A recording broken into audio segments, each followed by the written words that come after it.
to the Onroad podcast.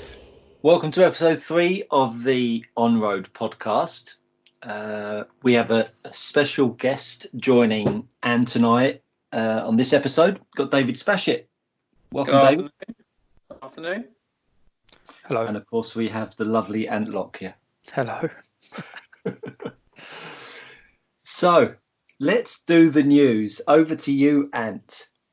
Well, there's not a lot of news to talk about. There's a few parts that have gone on sale recently that aren't particularly interesting, like a new F1 wing from X-Ray. There's a sad bit of news in that Racing Arena Limburg is now closed in its old location, and a new location has not been found yet. And the only other thing that is quite exciting is that the Automatics 12th scale has gone to production, and Oleg said he was waiting for bits to be made so that he could make sure that everything was all right. So that could indicate an imminent release. What do you think about the Automatics chassis, David? I think it's fantastic, to be honest. It's out of the box, a little bit different. If it encourages more people to come racing and another team to race and compete against, I think that's absolutely brilliant. What do you think of the merits of the chassis? I like the fact he's tried to do something different. Everybody will have an opinion, but no one can really judge it until they've tried it. And what do you think it gives that a standard profile of chassis doesn't give? The thing I see straight away, obviously the weight all down the centre is going to make it very, very stable. It should make it on very, very high grip. It should still remain relatively easy to drive. Whether that means the guys can get it close enough to the limit to be fast all the time, I don't know. But already Donny Lear has shown in America on that high bike black carpet that it can go very well. I think he TQ'd 13.5 at the Snowbirds. So it's already proven to be fast. I mean, it made the World's A final in stock as well. So the speed is already there. And it just the design, the way it looks so super simple, just appeals. It's going to appeal to a lot of people. Did you get a look at it, Ant, at the Worlds? Yeah, and I've looked at some in-depth photographs since then as well. I like it. It's like David said, it's different. The pivot point being so far forward is really interesting. Super low profile, like low center of gravity as well, which might be a good kind of high bite thing. Like David says, the car looks to be it would be safe in high bite. Whether that means it's going to require a bit more effort to get it working in club grip or whatever, I don't know. But yeah, interesting. Be interesting to see. Few people will buy them, obviously, just because it's new and people like to have cool new things to play with. Stu? Yeah, I'll buy one. David, someone that's designed cars in the past, how difficult is it to sort of think outside the box when you've sort of spent your whole life racing a predominantly pod chassis, pivot, shock, setup? How difficult is it to think laterally, if you like? It can get really difficult, to be honest. As you say, when you live and breathe it and you're around it all the time and you've known these certain things to work so well in the past, you then start to think, well, is there anything different? What can I try that's different? How can I make it different? And of course, everybody wants better, faster. And there becomes a point where really you're kind of chasing something that doesn't possibly exist anymore. So more so probably these days, when you try and build a car, I would probably look more to the way Automatics have done it. And they've tried to keep it very simple, but very different. And I think that's going to appeal to a lot of people. Why do you think the Serpent car didn't have any impact? The there were some different features on the Serpent car. It did look a little bit complicated. And were the features a major benefit, or were they just a different way of doing the same thing in a more complicated manner? That's a good point, actually. I'm not going to answer that question, but that's how I would evaluate it. A lot of people these days that want to come racing don't really want to build a car. They just want to assemble a car. They just want to screw it together, throw it on the track, and expect it to be as fast as everybody else's. And I think what Oleg and the guys at Automatics have done is they've done that, and everybody's car is going to look cool because it's going to be a low center of gravity. Everything has its place to be, and there doesn't seem a lot you can get wrong. Well, I think I'll just get me ordering now. I think. I have. The thing with the Serpent, so I think that, like a lot of these things, if there's no one else running it, then it's a catch-22 situation. I mean, you bought one because it was cool and you wanted to play with it, and Tractor's running that car now. But that's it. We haven't seen another one. Mark Rogers. Yeah, so we haven't seen another one, and Serpent aren't pushing it in any way, and yeah, you're kind of gonna be on your own, which has plagued other manufacturers in the past when distribution has changed or whatever. Yokomo was a fine example. There just wasn't anyone running it when it was no longer CML and Mark and Matt had stopped running the platform. You know, it took a bunch of guys to all get together to run it, and even then it was, you know, not massively successful because there was no one who really knew what they were doing. It's a bit like Wilkinson said, you know, if you don't have any of the top guys running your platform, it's hard to get going. So I don't think we're going to have that problem with Automatics out there, and it just, you could have the best platform out there, and if you haven't got a top guy showcasing it for you, your sales will always be very limited. Yeah. So we've had the Euros, Dave. How did that look to you? Sort of, you weren't there. Obviously, Team Roach were there. How did it look from outside looking in? Honestly speaking, it looked like a club race. Yeah. The timetable. I mean, I looked at the timetable, and I think the guy 3 4-minute practices and 1 8-minute practice for European Championships.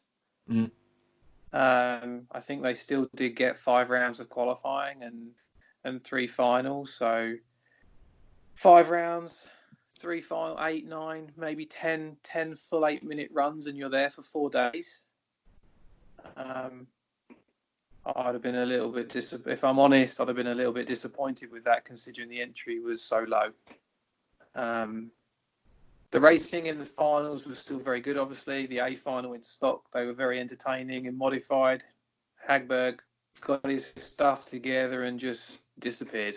He drove really, really well. Ollie chased him hard in both finals, I think, finishing a couple of seconds behind, but Hagberg was a class act in modified again. How does that compare to the Worlds in terms of, you know, the depth of competition? Obviously is not the same as the Worlds. Why is it that guys from around the world don't flock to the Euros in the same way they do a Worlds? Is it just because it's not the Worlds and it's only classed as the Euros? You would still think that would be the second biggest event in the world for 12 scale, no? You got to be European to go. Oh, of course. That's kind of the. Oh right. Okay. So criteria to enter that, I'm afraid. Yeah, it's Europeans only. Okay. I believe we have had some American guests at times where we've invited, or EFRA have invited one guest to come and participate in a Euros, but essentially you have to have qualified through a member of EFRA. Didn't know that. Did you know that, Ant? Yeah. Sorry. shit. It's also been the same way in America. You see, the Raw Nationals. If you take Hara, for example, Hara was in America for such a long period of time, but still wasn't able to race the Raw Nationals. Right. So there are races we can and can't do by travelling. But I think the entry was low at the Euros, of course, because we've just had the World Championship. So if anybody was going to save money and go travelling and take the time off work, a lot of guys went to the Worlds. But that doesn't detract from the fact that the Euros is still a premier event. It should still be treated as a premier event, and the guys should still get a full timetable, as much racing as possible, and a spectacle put on as best as we can. You would have thought, with the entries being so low, that there was more time to do a full timetable. I'm surprised. 21 cars in mod. There's plenty of scope to give people practices and stuff. Yeah, I watched the coverage and there was a 30-minute break. It seemed like every hour. Yeah. That's another round of qualifying or another round of practice or another round of something. And I'm just always an advocate. If you go to these events, all you want to do is race. The racers just want to race. So if the track's open, let them race. Yeah. Yeah. The ref or one of the guys from what's the body that runs it? EFRA. Came over to Alex's table, and Alex actually asked him, why are we not doing full 8-minute runs? And his explanation was that we needed to be out by 6 p.m. Yeah, that was it basically. And he said that we didn't have enough time, which kind of shocked us all, because then later on in the week we stayed later than 6 p.m. So it was a bit of a strange situation, to be fair. Yeah, interesting. On the results front, there was 4 Brits in the stock A final, which is pretty good going. Who were they, Ant? Styles, Parker, Ben Vincent, and Dewey. Yeah, it's good. It's good. How do you feel about the depth of UK drivers and the quality that we seem to allegedly possess? I'll wait to say that we possess until I hear your view on it. But we have a good depth of drivers in the UK, Dave. I think we spoil our, and I think that does help breed better race. Louis Parker getting better every single meeting we see him. He's getting better and better and better.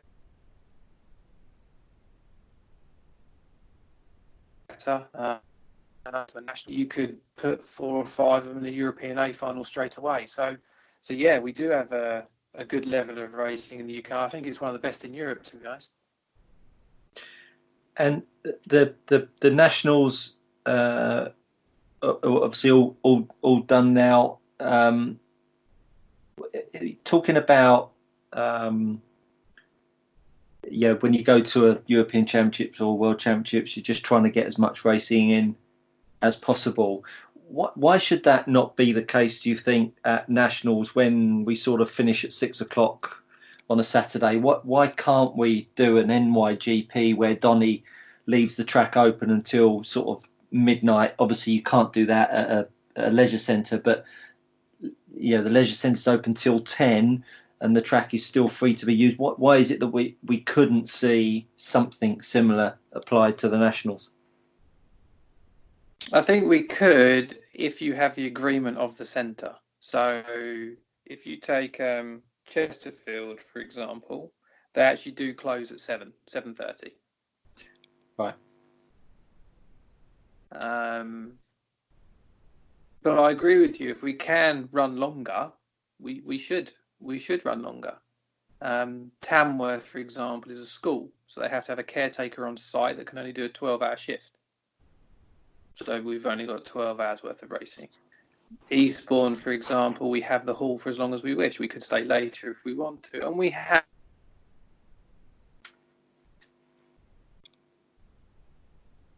have on Saturday, but also have a little bit of an issue with making Saturdays too long is because some people travel Saturday mornings to get to the event in the first place. So it's opening the door at 7:30 and closing it at 9 o'clock, and you've had a 3-hour drive to get there. That's a very long day for most people. It is for me. Yeah, playing devil's advocate on that though, you could, if you stipulated that, the doors are going to be open till 9 o'clock, people could have the option to travel the day before if they so wished, and they might do that if they knew that they were going to get more racing. Again, obviously, Chesterfield have their club nights that stay open until 10:30, so it's obviously possible for them to do it. It's just whether or not the organisers want to be there for that long of a day. Yeah, sure. I mean, I think if the track is open, there's no timing on, or even if you just left the timing on loop or whatever, the amount of administering that would take, would it be that much? But anyway, I think it's certainly something to ponder over, because I think we all certainly, one of my angst is that whether I get home on a Sunday night at midnight or 2 a.m., the big scheme of things, it doesn't actually mean that much to me, because I'm already getting home at midnight, coming home from Chesterfield, if you like, or 11 o'clock, wherever it is. But to have an extra couple of hours on track, or the opportunity to have a couple of extra hours on track, I think is more appealing than getting home at 2 hours earlier. Completely agree with you. I don't. Yeah. Why don't you? Because I like getting home. Yeah. Usually by the end of a race weekend, I've had enough of racing and I don't want to be there anymore. It's funny because we talked about this about the Worlds. We said that come Friday or Saturday we would want to be getting out of there and getting home.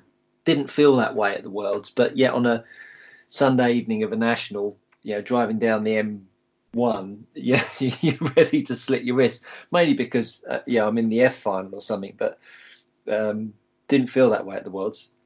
No, there's definitely something different about it, and I don't know whether it's the amount of time between rounds. But then saying that, at the Euros, the last Euros I did, I was absolutely shattered at the end of each day. And so, yeah, I don't know. I couldn't wait to get home from that meeting either, even though it was a good time. What's been your bugbear over the years doing 12 scale, Dave? Anything in particular? With event sort of management, running of it, etc. Not the fact that the involvement of running them. What's been your bugbear as a racer to the bigger events? Not a lot, really, if I'm honest. Back in my day when I was racing, it was 12 scale, and then we had a little bit, as coming towards the end of my career, you had a little bit of touring car at those events, but predominantly it was still 12 scale. We did the New York GP, which I did with you guys, and now you've got about 15 different classes and 15 A finals to watch, and I can imagine when the entry gets up to 400 or 500 and you're waiting 3.5, 4 hours for a round, that would drive me insane. It's a long way to go for not a lot of track time and not a lot of actually doing what you went to go and do. That would drive me nuts. But no, honestly, I have enjoyed my time very, very much. I don't think there's anything I'd have changed. How did you go about improving your performance when you were getting older or becoming more experienced? Practice more. It was simply that. Yeah, simple as that. I noticed this year, especially for me personally, with not running a few nationals, helping try to put on a Worlds, family life, work life, everything just getting more and more difficult. I've really noticed slowing down quite a lot this year. Last year, I kind of felt I was still in the hunt, still in the game, but I was racing every weekend, just trying to keep up with it, just trying to keep myself up to speed all the time. And that takes its toll after a while. But yeah, if you're getting older, more track time, I'm afraid, you just got to keep practicing and practicing, just try and keep as sharp as possible. Sounds good to me. Yeah. And VRC. Yeah. It's obviously come to the forefront of a lot of people with certain things going on in the world. You've been doing it for quite some time. What's your feel on VRC? You like it? Yeah. Well, so I think as a computer game, it's really, really good. As a computer game that you use the tools of RC to control it, I think that there's some benefit there. And I think that people that are good at real RC after a while can be equally as good as at VRC. I'm not sure how much it improves your real RC without getting really focused on it. So I think that if you do touring car in VRC, that can help across the board. And the fact that I can get a mod car round after only a couple of years of doing 12, I might not be particularly fast, but I can get a mod car round without totally obliterating it every run. That's definitely down to practice on VRC rather than real world practice. Have you tried it, Dave? I have tried the original VRC when the guys released it, but I haven't really played it since then, to be honest. Yeah, I think how much do you think the changes that you make to the car are like real world as well? And they're not. That you have to learn how to do setups in VRC, which is completely different from the real world. Well, so that's not entirely true. So if you take a touring car and you want to loosen up one end, thickening the roll bar on that end will do exactly what it would do in real life. But you end up running some pretty funky things like 2.5 mil ride heights and odd stuff that wouldn't work. And I think on the buggies it's even worse. You're doing stuff that just wouldn't work in real life to make it fast.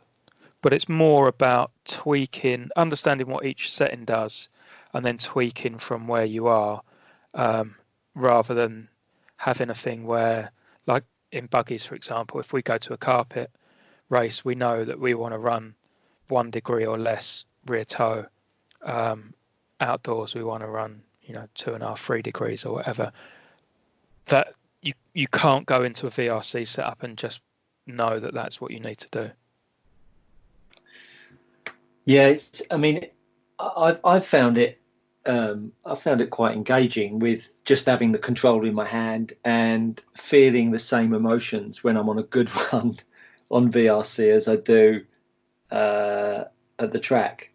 There's the same shaking, the same sweaty palms, the same discomfort of all of a sudden someone propping me 1,000 meters up in the air and telling me to walk across a plank, on those last 30 seconds. Is there anything that you apply, Dave, in the last 30 seconds of a good qualifying run in real world stuff? Don't waste it. Well, you go. That's pretty much it. There was, I'll tell you, there was a national last year at Poole, 12 scale national, where we went into the last 30 seconds and it was a race between Ollie and myself for TQ, and I think I had a second advantage. I got a second advantage, so don't waste it. You can lose 0.2 a lap for the next 5 laps, and you've only got 4 to do, and you'll still TQ. Don't waste it. I'm always trying not to, or use an advantage I have to make sure I finish first in those situations. There was no point in me pushing on and risk crashing and losing everything to win by more than I needed to. Interesting concept. Right. So hold on. This has reminded me of something of our last episode where we talked about something and we disagreed, and I was pretty sure that Dave would be the guy to talk to about this. So David, Yes. getting as close as possible to every apex is Stu's methodology. I believe that there are some corners that you do not want to be risking as much on. So, for example, if it's the end of the straight or there's no marshal near the middle of the thing, if you know that you crash there, it's going to be like 7 seconds wasted. Do you believe you should be going as close as possible to every apex, or would you apply a different kind of theory depending on the corner and when in the race? Before you answer that question, David, I'm just going to interject.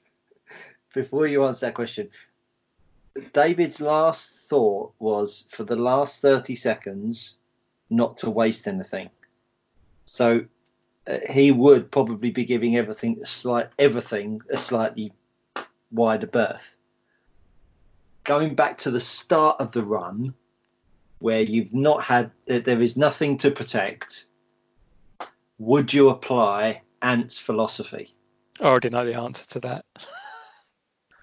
That will depend, and it does depend. It does depend, and I have got it wrong many a time. But if you start a run and your car feels that good and it settles in that good, again, I take the advantage it gives me and I push everything as close as I can see and go as fast as I can and take every risk I want to take. If I could just put my headset down for a minute, and I'm just going to go and high five the wife, and I'll be right back. Yeah, but hold on, because David's just said exactly what I said. There's a butt coming, Ant. There's a butt coming. But if I feel uncomfortable, if I don't feel the car's quite right, if I think I'm just going to explode my car into a million pieces because I'm not fully in control, I give everything a wide berth. Don't take high speed risks. Don't put the car or me in a situation where I'm going to crash and ruin the whole run for the sake of gaining 1 or 2 tenths on that lap. It's not worth it. I'm always a driver that I've always given away time to make sure I don't give away a lot more time, if that makes sense. If I see a risk, I'll give the risk up. I will lose time on that risk rather than losing the whole race on that risk. And? There you go. That's exactly what I said. Yeah, okay. It's slightly different to what Dave's original answer was. Risk management, and I'm all for that. And I think it's the consciousness of someone's ability to go into bend 1 or bend 7 and to be able to consciously move the car away from bend 7 by 3 inches and keep it as tight as nails on bend 1. I think for your club racer, on bend 1, he might nail it and get round it.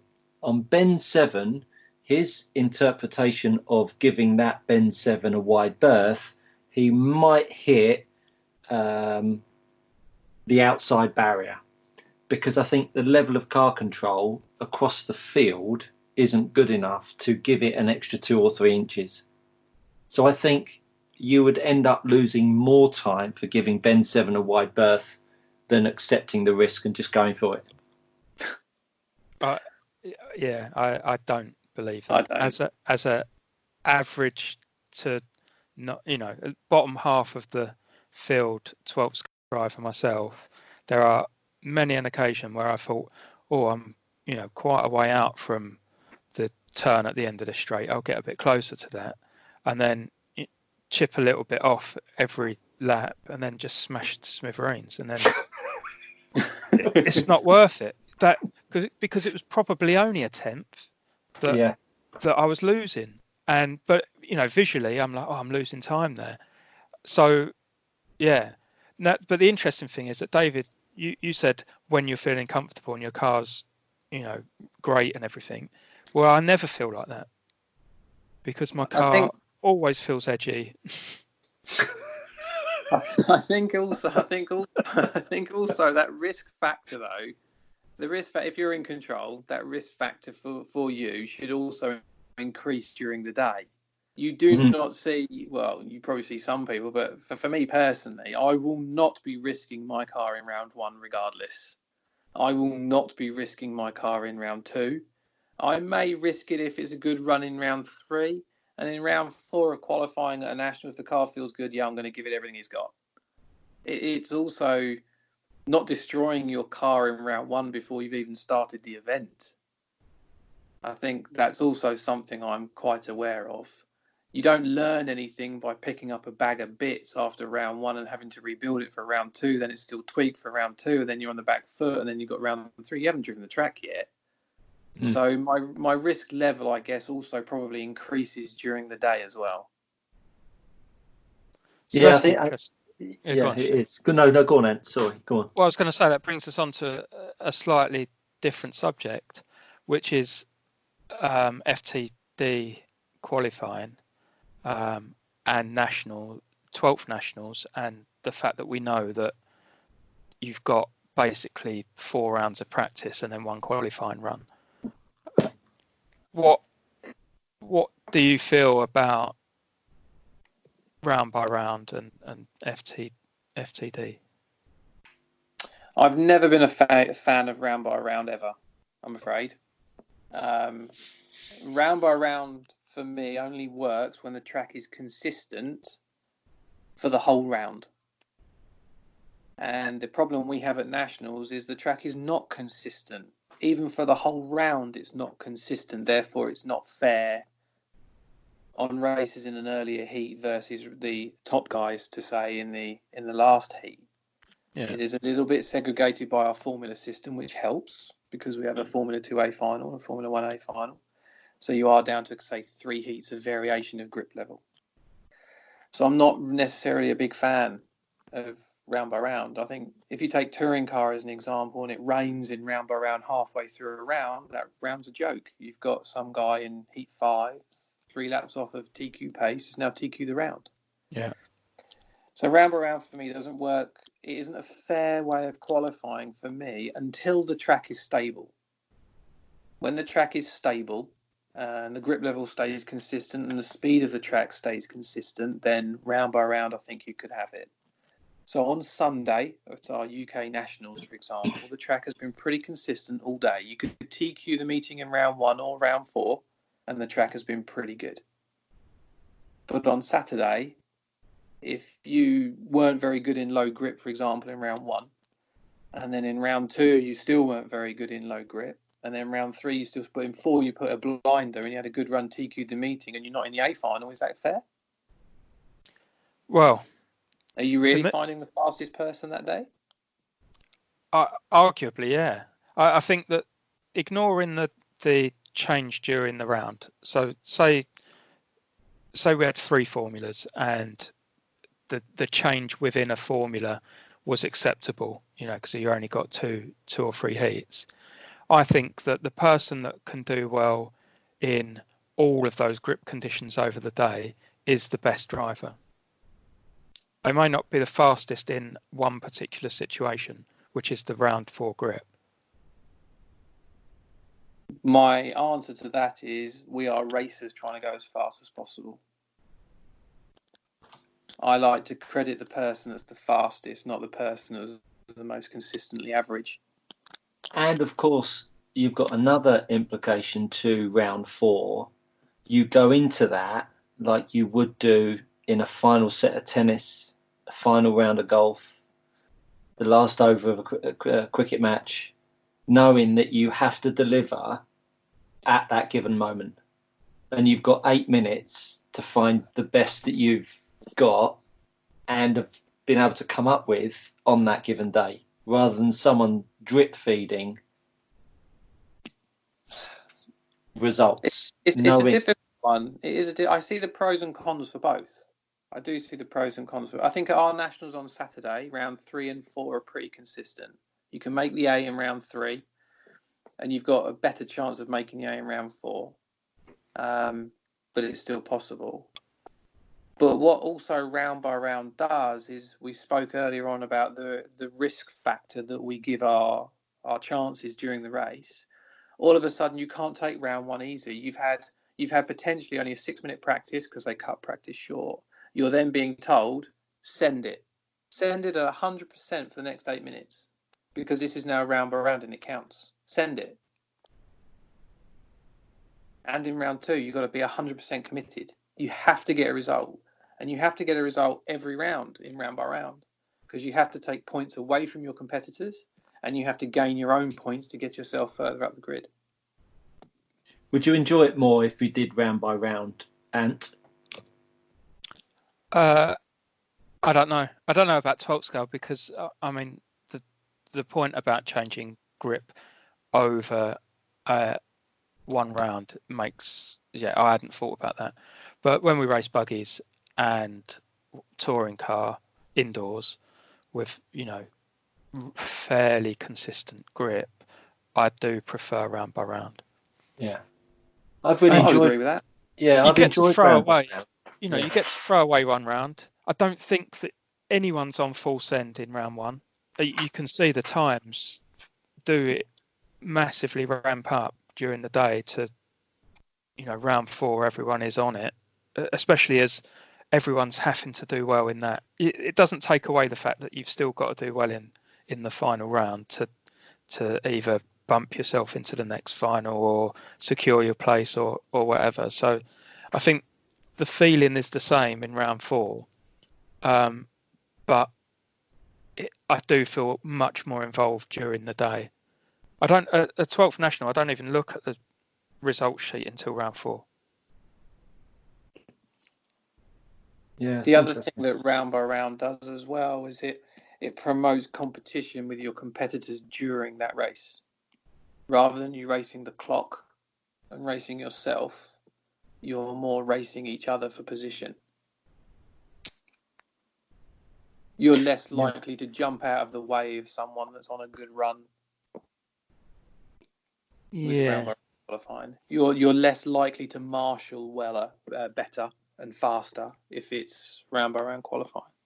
I think that's a really good point you make there, because the pace at which a marshal moves at in general at nationals, I don't think is that quick. Because I mean, I run to a car like, it's on fire, but I think the amount of people that actually do that, and I've never really thought about this until you just brought that up, that obviously marshalling a car quickly saves time and could potentially cost you. Yes, you could cost yourself. Yeah. Well, that's another aspect to your risk taking, is knowing where people are marshalling. If you know that someone is particularly slow or doesn't like you very much. Yeah, but if I applied that rule, I wouldn't be able to crash, because nobody likes me on the track that's marshalling my race end. So for you, it doesn't matter where you crash, because you're going to be in a bad situation. Yeah. I don't crash anyway. No. So let's cover Spashett's speed secrets, David. I thought we'd talk about sort of taking apart, dressing down, and putting together your car after a race weekend or a race event. Are there any? What would be your top 3 things that you would look to do to get your car back up and running for the next time?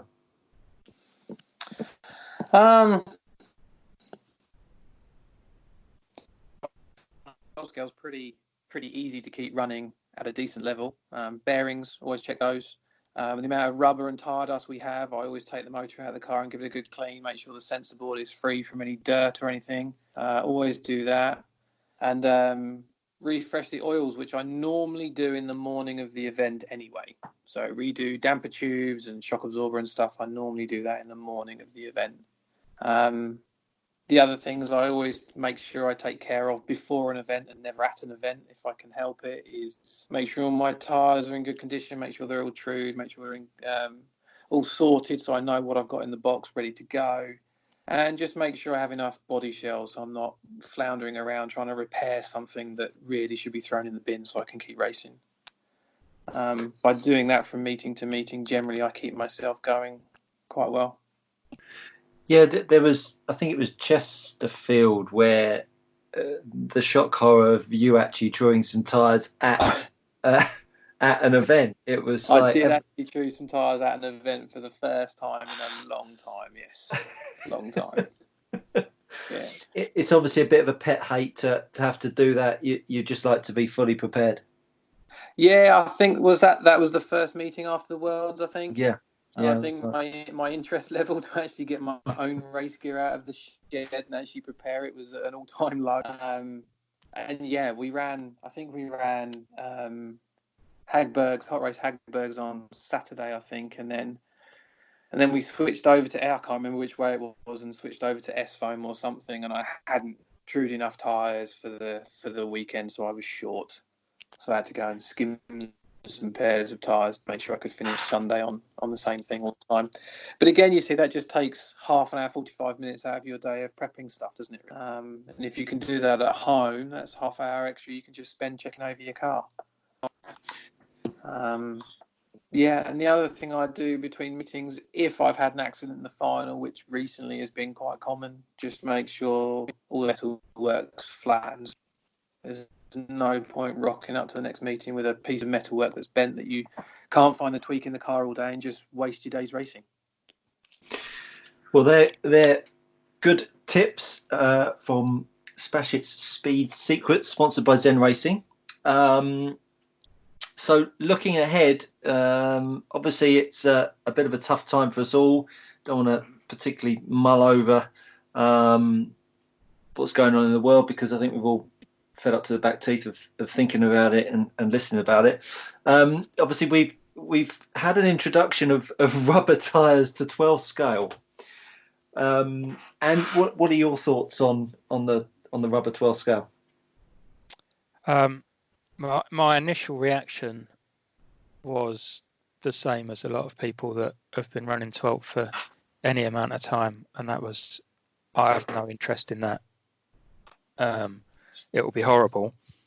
But I think that there possibly could be some situations where they'd be worth using, and I think that those situations are possibly in America on that super high bite CRC carpet that you have to true every tyre down to one run size and run super glue on the sidewall just to get round. I think in those instances, those guys have got themselves into a situation that's not long-term viable for the class. Of course, in Japan, they've solved it by not using SXT and having a more sensible additive that suits the carpet. But yeah, so apparently the tyres last for ages and don't have any performance drop off. The performance is low to start with, but don't have any performance drop off and don't need to be glued or trued or anything. David? Yeah, we'll have them in stock soon. It's not. I mean, I know the guys that make. It's not for me. I've always run 12 scale on foam tyres. I think foam tyres are the part of which makes 12 scale so special. But there are people out there that want rubber tyres. Tyre prep will be easier. They'll just put additive on and go. If racing takes off with rubber tyres, then the additive wars will begin, because obviously the rubber tyre will be limited in grip. And that's when we'll see how long they really last, depending on what guys are allowed to put on them. Because obviously as the additive becomes better, you're in the same way of touring car, right? I mean, it works the rubber harder. Yeah, I mean, if you look at touring car, take any year of a championship where they've switched to a new type of tyre. So was it Sweep last year before Sweep? These last 10 runs are absolutely fantastic. Awesome. By the time the guys figured out what additive to put on them to make the first 2-3 runs faster, they only start doing 2 or 3 runs. That's quite a dramatic drop in tyre life. So again, as Ant has rightly said, in America, where you've got high side bite carpet in that black CRC carpet, and you've got a controlled additive which makes them last a long time, I think it's perfect for what they're doing. But we'll get them. I'm sure some people will run them in the UK. It'll just depend on how good the grip is when they get them. That'd be interesting to see. Yeah. So there is. Well, I don't want to be the guy who's grumpy about things, but the one danger I do see is the kind of splitting of the class.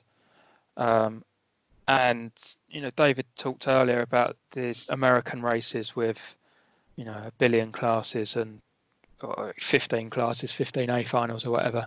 And I think in the US, they do have a plethora of classes. There's probably 6 different touring car classes with different tyres or different motors or whatever. So we've already got a pretty slim pickings. Mod is pretty low. 13.5 is losing people to 17.5.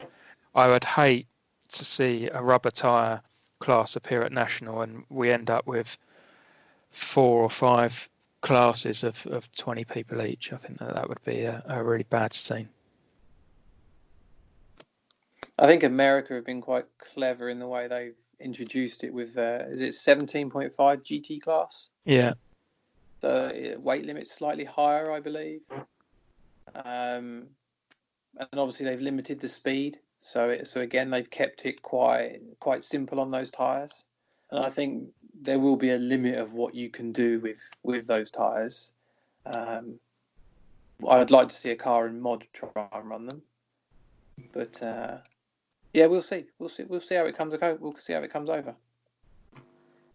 Yeah, it's I always worry about at the end of a good season where it's been busy.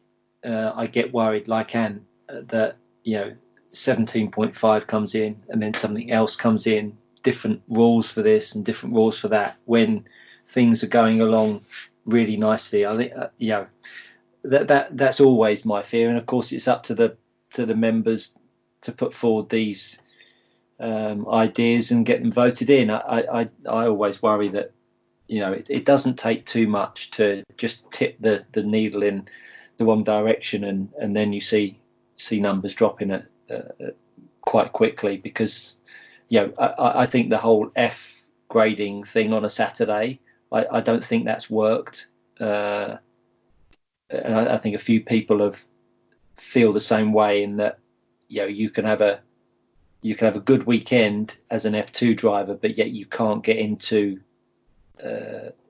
the sort of the rarefied atmosphere of racing against the likes of you, Ben Vincent, etc. I just don't think that's worked in the same way. So Saturdays for me, since that F grading system has come out, has definitely taken away the enjoyment of Saturdays. Equally, in the same way, a rubber class, a 17.5 class, could start to water down other people's enjoyment as well. Actually, I want to just say I have been a little bit of a detractor about the formulas before, but this season I actually benefited from it, and making the F2A final and being in that situation was way more exciting than being in the D final would have been. Yeah. So I might have been wrong before. Yeah, I agree with that. I think that could be. Yeah, I think that. Yeah, and I can totally get that. I think just the type of person that I am, irritatingly, I never want to feel like there's a cap as to how far I can go, and I'm fortunate enough that I've moved into F1, so I don't have that cap anymore. But equally, if I've had a shit day and I'm bottom of the B final of F1 or C final, whatever it was, I would much rather get a bigger kick in the balls and be in the E final, because that's where I deserve to be. So it works for me both ways. But I can definitely see that being an A final of F2 is a highlight compared to being in the C final of the day. Yeah. I think more people, and probably not like yourself, Stu. I think more people. The introduction of 17.5 was a difficult one for me this year because it watered down the F1 and F2 championship and F3 championships because you had guys from all over the class drop into it, which then watered down people out of F1 for the A final. You had F1 A finalists racing 17.5. The year before, when we didn't have that, I personally made the point of going and watching the F3 A final. And then I went and watched the F2 A final. And then obviously I was in the F1 A final. So we had 30 guys racing A finals of their skill level. And I think that promoted championships and it promoted rivalry between people, which then increases the enjoyment and gives something for people to fight for. When the carrot is too far away, sometimes people just find that demoralising. But when they've got their own championship to go win, I think that's encouraging. It'd be interesting. If you win a Formula, you go up to Formula 2. If you win Formula 2, you go up to Formula 1. If you're not good enough in Formula 1, you'll be pushed back down to Formula 2. So that end carrot is always there. It's always there for you to go get. Just you've got to do it now in a more constructed manner. Yeah. I think it's again, be interesting to get some sort of poll on that, on how many people are feeling like they're getting more from it. And the feeling would be is that the F2 guys would feel like the carrot's been taken away because the F2 guys have got that opportunity to getting into a B final. But I think the F3 guys, and no disrespect to them, I think the carrot that you talk about of being in the A final or B final is potentially too far away. And so they have a good section of the lead of the championship to fight for and have their own little battle. And I think mid-table upwards, I think that's those mid-table guys would probably feel like the carrot's been taken away. That's what my hunch would be. F3's gone now, right? Yeah. So it's just F2, F1, right? Yeah. Which, Jody Sharrett, no, he's not. Steve Donald is F2. He's racing against someone in the first heat that's probably 4 heats away. So arguably, by amalgamating it to an F1 and F2 now, it's almost back to how it was. But the F2 guys haven't got the opportunity to race against the F1 guys.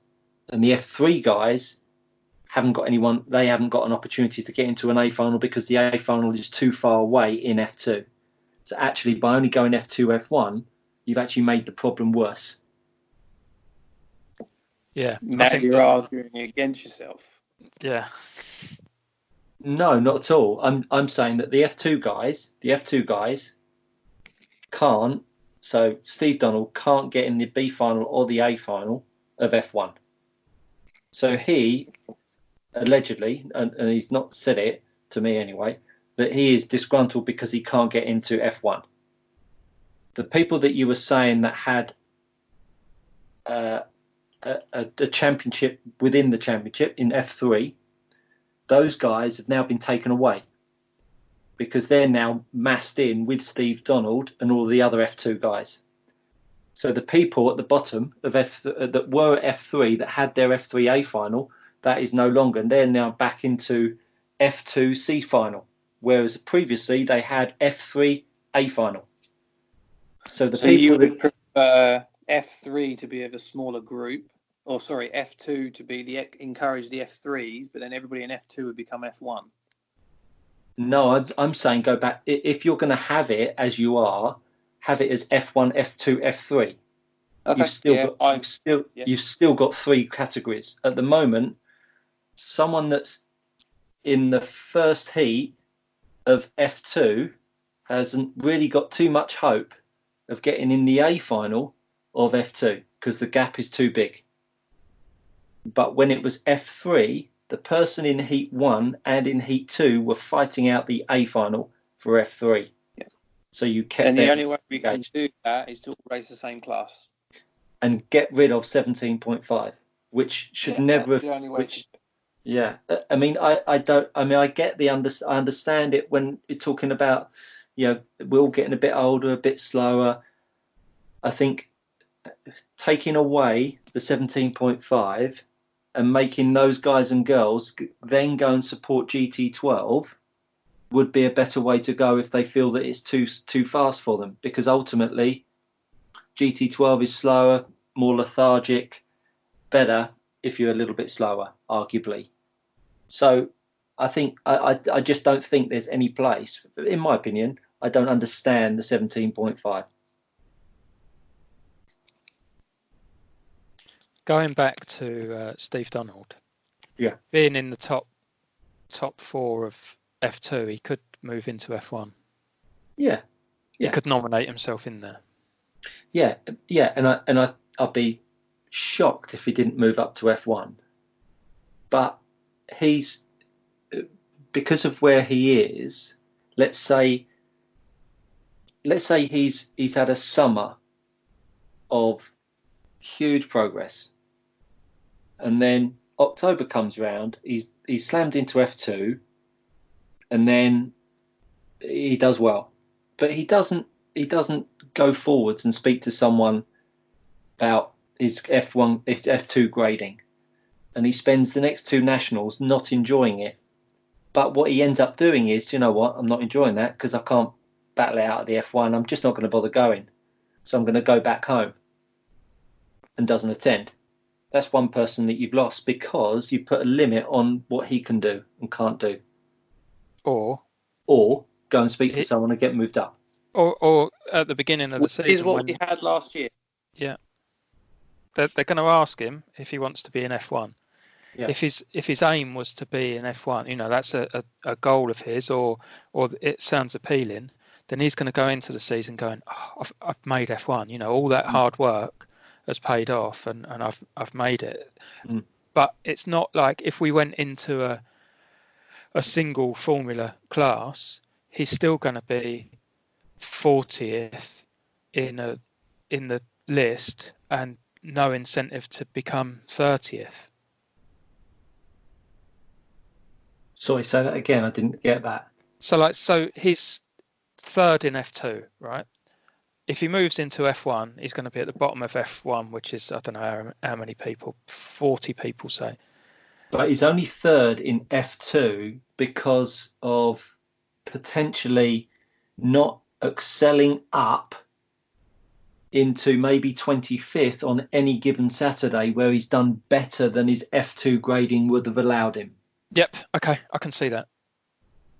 So he's only 3rd by potentially having demerit points rather than merit points. Yep. So, I just think the minute you... we're all trying to go faster, and right back to what you were saying at the start, we're all trying to race as fast as we can. And if we go super fast, I want to be recognised for that, and I should be in a grade above where somebody has told me I should be, rightfully so on past results, but we're all trying to get better and go faster and work harder, which is about spending more on cars, information, getting better. And then you turn up at the premier event of 12 scale and you're told you can't go any higher than F2 for someone like Steve Donald, who is an F1 driver. He's a really good driver.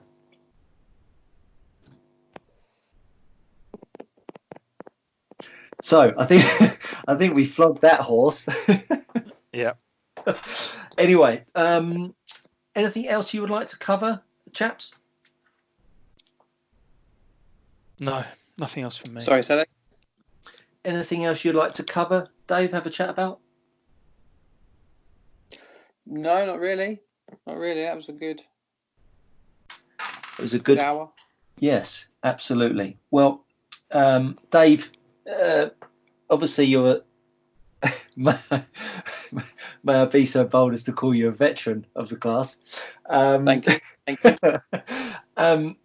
Is there anyone that you would like to thank, sponsors, people that help you within the hobby? Now is your time.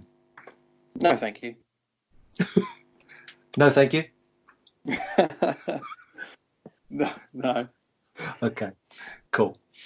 Dave, it's been a pleasure having you on the show. We appreciate You your too, time. Stu. Thank you, Ant. Thank you.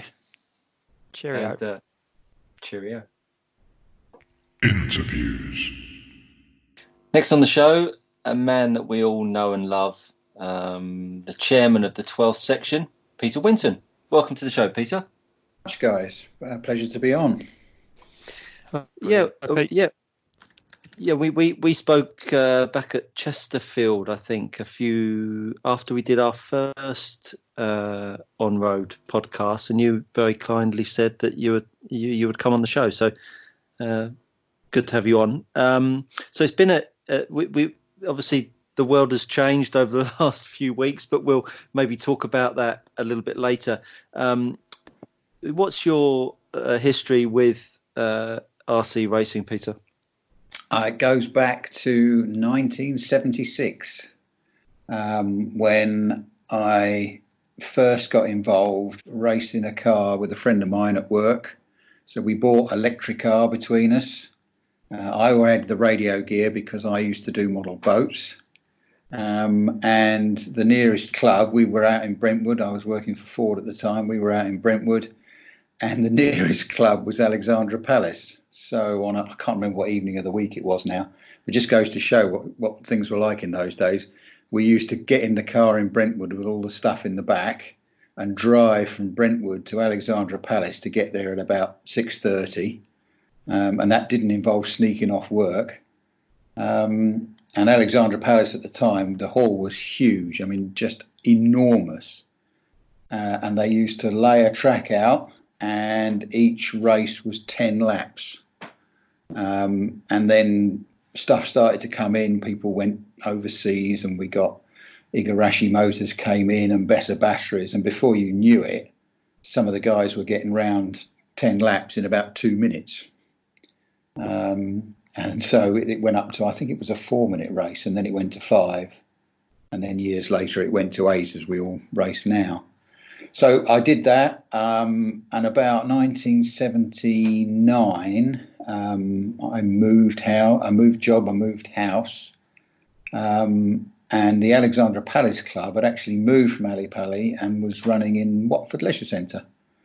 So I went there and then tried to enter the Nationals. And in those days, you got the national dates through the circuit chatter, which came through your door.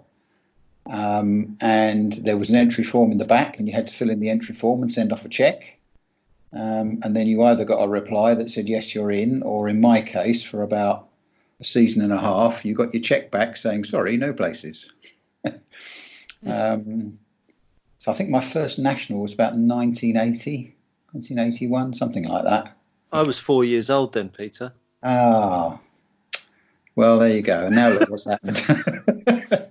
You've fallen into the same trap as the rest of us. And then I raced 12th right through to about 1989, something like that.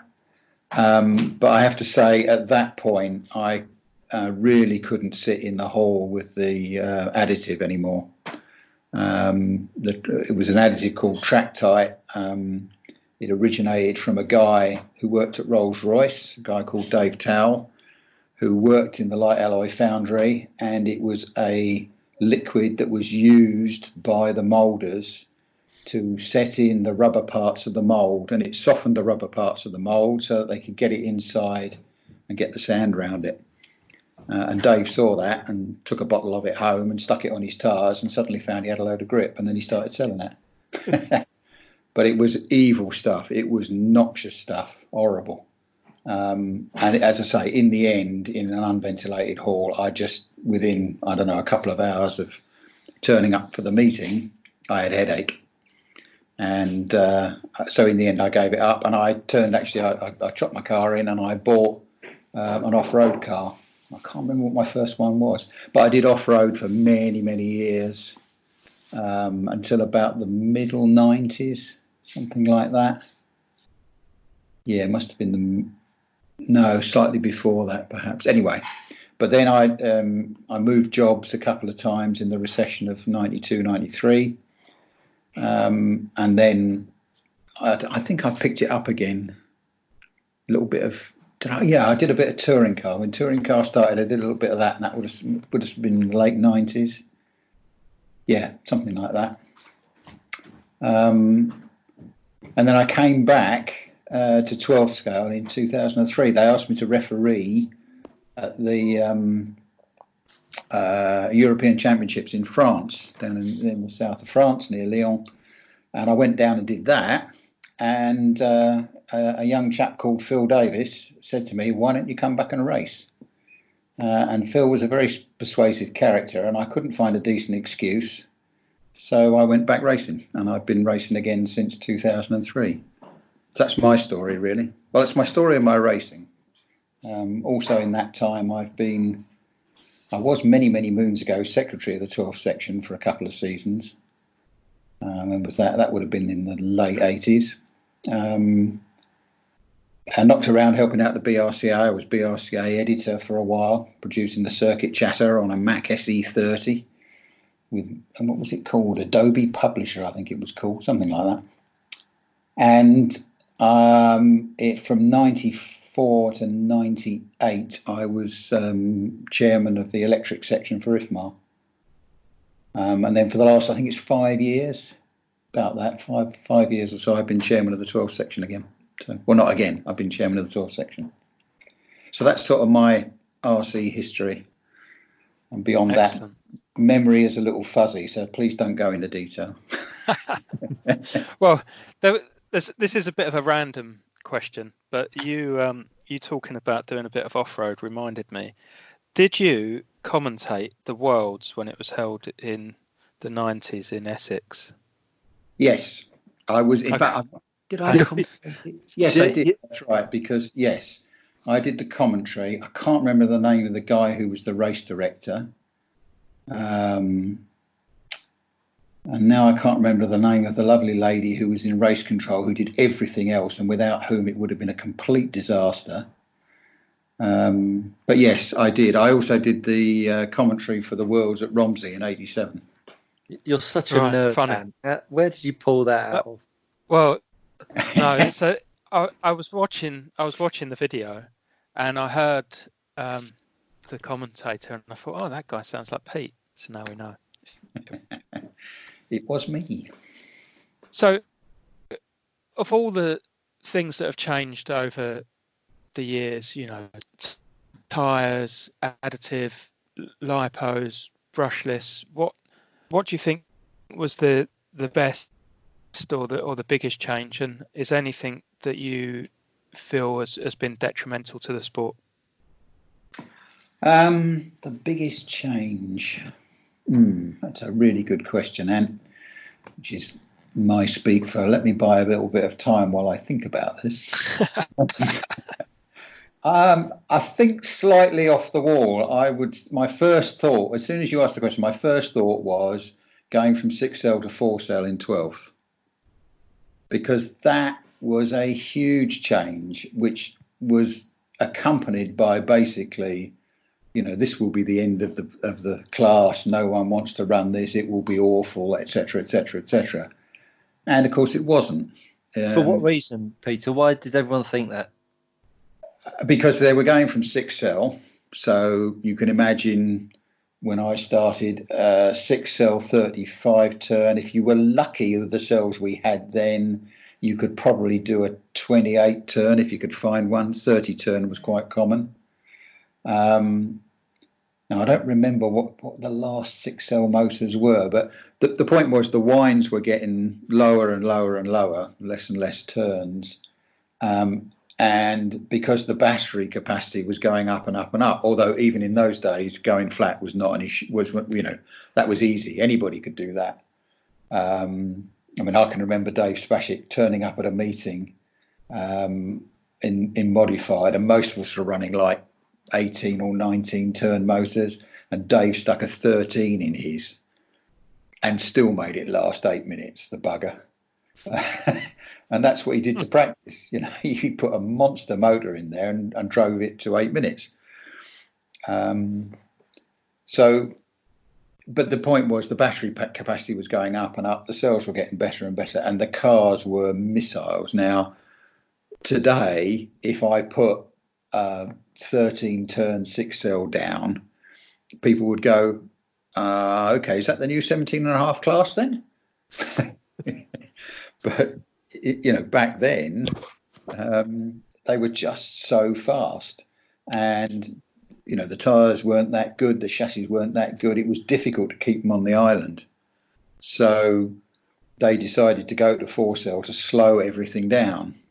And of course it did. But everybody thought, well, you know, it's going to be so slow, it'll be pathetic.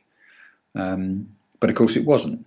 The motors adapted, the cells still continued to get better. And I mean, my memory is that within the same season, you know, people just stopped talking about it. It just, okay, we're doing this now, off we go. So I think that's probably, for me, for my class, that, you know, my favourite class, that's probably the biggest change. The rest of it has really been evolution. If I look at the wider RC world, I would say the other one is 2.4 gigahertz, getting rid of the crystals and the pegs and things like that. I think that's a huge change, and I think there are probably not many people around who remember when it started that there were only 6 frequencies. That was it, and every race was 6 cars because you only had 6 frequencies. And then along came splits. So the frequencies were colours. I don't remember the order now.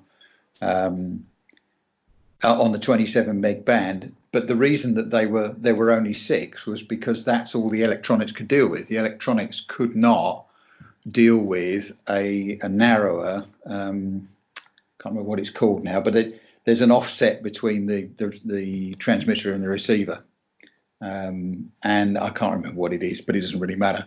And the electronics couldn't deal with a smaller offset.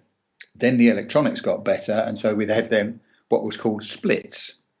So I think that I'm going to guess, and you're going to get people writing in saying, no, that's not right. But let's say the first 3 things were red, blue, and green. Then there was a split, which was called blue-green, and it went between blue and green. Yeah. That's right. So then I mean, absolute unbelievably, we could have 12 cars on the track. God am I. And then we went to, the rest is history. We went to 40 meg, and you could get, I think it was 38 cars you could get on at the same time. But the biggest change was 2.4 gig, because bang, no crystals. You didn't have to worry about whether you'd got the right crystals in or not. It took many, many years for all the interference rules to disappear out of the sections. But go on, you know, it's all a thing. Interference, nobody knows what interference is anymore. So I think 2.4 gig for the wider RC probably for me is the bigger thing. Those two for me were the biggies. Going to 4 cells and then 2.4 gig. Yeah, interesting. So talking about cars being too fast, and you know, the classes sticking with 12. So obviously this season we went to 3.5 open modified. And I think that the entries before the Worlds were as high as entries have been for a long time in mod. Unfortunately, we've not had much post-Worlds racing. But do you know what the entries were like post-Worlds? Do you feel that people who were doing it enjoyed it more? I know I did. Sorry, you mean having open mod post the Worlds? You mean instead of 6.5 Blinky for mod? Yeah, I don't know. I didn't really get much feedback, and to be honest on it, I think I had a few people say to me, looking forward to 2020, 21, when we go back to 6.5. Equally, there's a few people who say, it's great, let's stick with it. Unless someone puts a proposal forward for the AGM, whenever that's going to be, then I think we're just stuck with what we've got. We voted in open to allow people to practice for the Worlds. I thought that worked well. The people that did practice did well in the Worlds, most notably Ollie Jeffries and Ollie Payne. So I think that was worthwhile, but we also closed the door by saying 2020, 2021, we will be back to 6.5 blinky. So I just feel, to be honest with you, there's only probably half a dozen people left in the country who can properly drive a modified. So I don't want anybody to try and stop me running any particular class, and I in no way would I ever say that we should get rid of mod.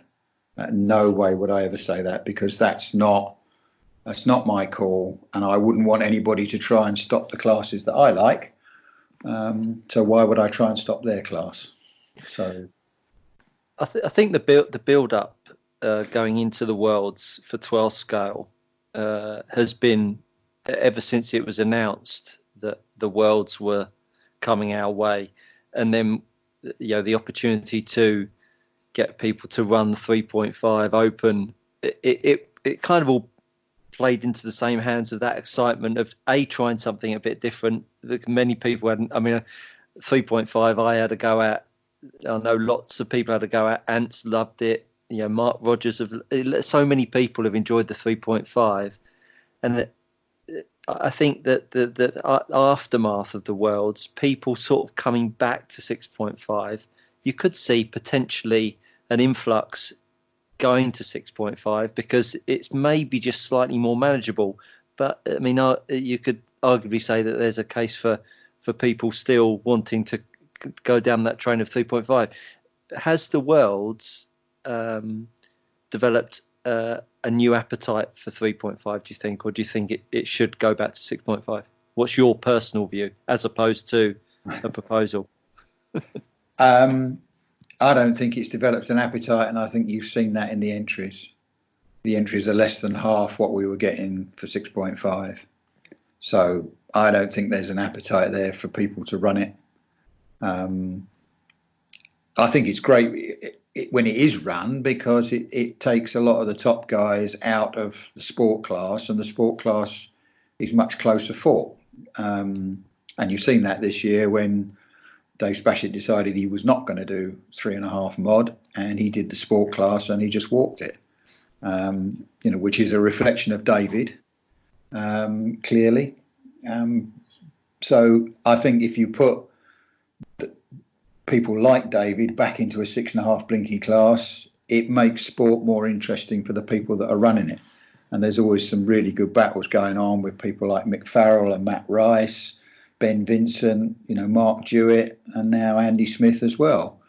So I think that's the right way to go, is to encourage people who can drive a 6.5 to go and drive a 6.5.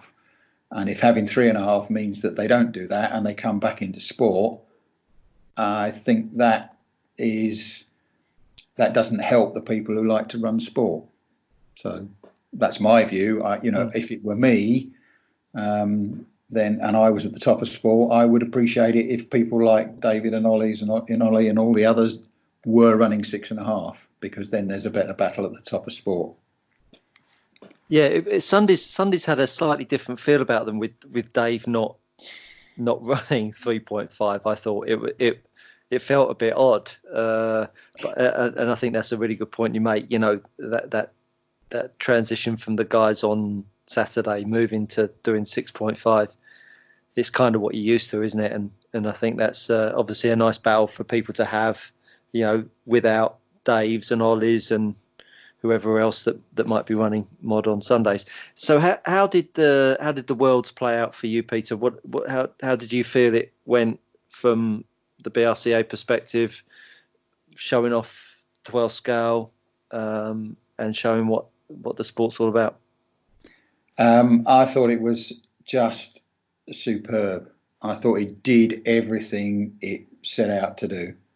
We set out to run a good event. We set out to make sure that within the IFMAR rules of the control tyres and the control additive, we set out to make sure that people didn't cheat. I won't say they can't, but to make sure that they didn't. And the key to that was making sure that they had the right tyre on the right carpet with the right additive, which they did. Even for the mod guys, they had more grip than you could shake a stick at. So there was no reason for them to cheat. So basically, our idea was to take away any reason anybody would have to want to get an advantage over somebody else. And I think in that respect, we succeeded. And I think that was the key to the whole event. The fact that it was well laid out, brilliantly organised, staffed by the best people in the world, and run like clockwork is just a BRCA trait. That's just what we do. And we've done it. And of course, you had Ant and me there as well. And that was obviously excellent. Yeah, well, without that, we don't know what we would have done. Didn't want to say. And I think that the fact that we organise brilliant events and we know how to do it is a given. I mean, we've been doing it for 20 years or more, and every time we hold a Euros or a Worlds or anything, not just in the 12th class as well. I mean, the praise that has been heaped on the 10th off-road class for the Euros that they ran at Robin Hood, huge, massive, because the BRCA know what they're doing. And we have that reputation. You go and talk to people around the world.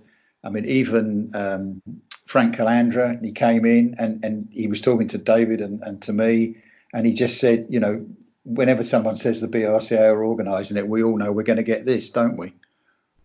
So that was the given. I think the key to it was the fact that we selected the right tyre from the right manufacturer to the right quality. We selected the right additive and we married that to the right carpet. And I hope that people will get in touch with Jim Spencer, find out what that carpet is and start buying it instead of, stuff that we've had in the past. It is bloody good. It really is. They've got it down at Eastbourne now. They love it. Works for touring car. Basically works for rubber tyres, works for foam tyres. Brilliant. And I think that was the key to it, to me. Yeah, good stuff. I mean, as far as I'm concerned, it was spot on. The grip levels were perfect. Didn't feel edgy. Just exactly how you'd want a car to feel. Mm. So talking about the BRCA putting on amazing events, and it's been a while since we've had a big 12th meet. I think the last time we were in Milton Keynes was for the GT12 Worlds a couple of years ago. Is there an appetite to get back to doing an annual meeting? I know that buggies have got Milton Keynes booked out that week every year, but is there an opportunity for something else for us? I don't know. We haven't really discussed it. I don't think we will do one next season, but maybe the season after. Since it relies on, frankly, about 4 or 5 people to get it done, we need a rest, guys, to be honest. We just need a rest. Yeah. I mean, sure. I think Jim and I look at each other after every one of these and go, that's the last one we'll ever do.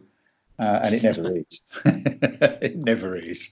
You just get the appetite to do it again. I mean, as I put on our Facebook page any number of times, make sure you say thank you to Jim. Jim is the guy that drives it.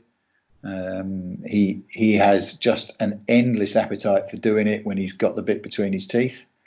And then we get backed up by, people like Gareth Bethermans for the timing, or Darren Worth this year as well. David Spashett, who did the track. Mark Stiles, who did the publicity and all the stuff like that. And then all sorts of people behind the scenes that we roped into our little Skype calls and WhatsApp groups to help us out. And there is just never, in the 12th section, there is never a shortage of people. If you ask someone to come and, get involved in a conversation, give opinions and pick up a little bit of work, nobody says no. They're all brilliant. It's a wonderful section to chair, I have to say. It really is, because nobody, there's no backbiting, there's no nothing. You ask people for help and you get it. It's brilliant. People too numerous to mention. Yeah, excellent. So, when you talk about the 12th section being full of friendly, helpful people, what else is it about 12th scale that keeps you coming back and doing that rather than any other class? Primarily, I have to say, after what is that, 40 something year, 44 years, 40, whatever it is anyway, primarily the fact that I know it. And it's not, the last 3 seasons haven't been easy for me. I've just, dribbled all the way down to the bottom final or the bottom heat. And part of that is I don't really put enough effort in. But there's a lot to do at meetings, which, does take away from working on the car and things like that, which is not a complaint. It's just a fact. It's exactly what Mark Stiles found when he was chair, and one of the reasons he gave it up. We can all see how that's benefited him now. He's doing really well. But I just know it and I like it. And I think what's changed for me is that you can no longer just buy the same stuff and turn up at the track and it all works and you make a few tweaks and then you drive better and off you go and you're in a good final. I have more different grades of tyres now than I have ever had in this sport. It is quite frightening. But on the upside, because my driving is so poor, there's no point in spending loads of money on batteries and motors, so they're really cheap for me now. Yeah. So the tyre thing, do you really think that all of those compounds are necessary, or do you think we're talking like temps, the last remaining temps? Good question. The reason I ask that is because I've only run one tyre this season, and it worked everywhere. So interested to hear your thoughts. I think, basically, I run A foams whenever I can because the car feels nice, it goes reasonably well, and I know what they're going to do. On the minus side, in the heats I'm in and my level of driving, it's a bit costly on tyres because I tend to chunk too many because they're a bit weak. The foam is a bit weak. So, yeah, you could do that, but then you get to an ETS carpet and they don't work and you need something different. So it isn't, do we need all those tyres? No, we probably don't. Do they give you a few tenths a lap? Yes, they obviously do. And the thing is that when you're in a stock class, you need those tenths. I can get out of the bottom final into the next one up by putting on different tyres. And the problem of being in the bottom final is that there is a huge spread of ability, and passing people is difficult however careful you are. And when someone sucks you up the back, that's a pair of tyres gone. So I have to say I do change tyres during the day in order to get those 2 or 3 tenths, which then will fire me up into the next final up where I have a really good race. Yeah, interesting. Yeah, and I think that's quite an interesting point you make about in bottom finals, top finals, a slightly hot potato refereeing. I was at the Euros and I was sat around a few of the English guys and talking about the refereeing. What can be done going forwards to make referees potentially I don't want to say more clout because they've got as much clout as they want, to be better at what they're doing. I mean, as you know, I've refereed pretty much all the nationals for the last couple of years. Yeah.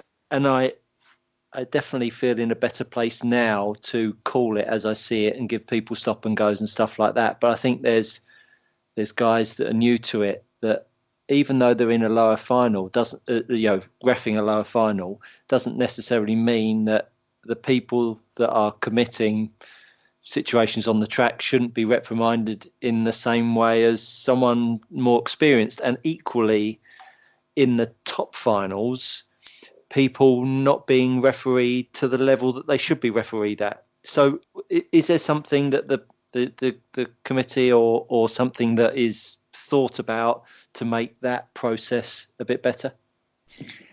I think we've thought about it several times over many years, Stu, to be honest. And it comes back to the same thing, and that is it is down to people like you to do what you think is best. It is like any job, whether it's a voluntary job or a paid job. Some people are better at it than others. You don't get promoted being a referee, but in real work, if you're good at something, you can get promoted. But there will always be a difference between what some people do and what other people do. I think in the lower heats, I always try to put people like Mark Stiles or James Stewart or Jim Spencer down in the lower heats because they carry a certain gravitas. When people hear their voice, they know someone is watching them, and they know things will, that they will get penalised if they're daft. It is very difficult because you can't always get the people you want where you want them, because if you've got, for example, if you've got somebody like Matt Rice, James Stewart and Jim Spencer in the same heat, it's difficult to move them around to other heats. I get people who volunteer, and I always take them up on it. But this is a voluntary thing. It's an amateur sport, and I can't go to Fred Bloggs, who's volunteered and has spent the last, I don't know, 3 or 4 nationals standing there with the mic in his gob saying nothing. I really can't tell him to bugger off. That's not how it works, is it? So it is difficult. But the biggest difficulty, to be honest with you, is the referee has one pair of eyes and 8 cars. And it is, I find personally, it is almost always the case that I am not looking at the big clatter of Lexan that happens and somebody is yelling. I'm always looking at something else. Yeah. I mean, my experience is that invariably there's a lot of similar body shells. I think we're all guilty of giving it a one can wonder, either white, orange or red or whatever it is. Somebody needs to get a rifle and shoot one can, I tell you. Yeah.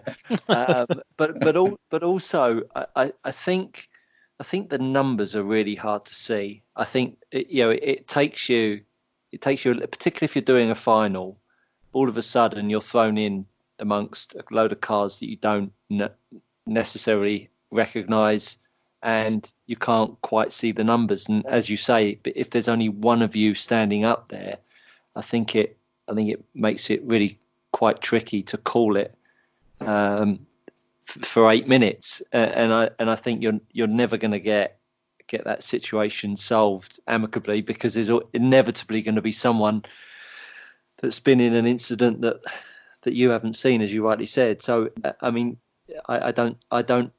Other than the drivers understanding, and it almost needs everyone to have a go at reffing, and then at that point everyone goes, do you know what, it's not that easy, that job.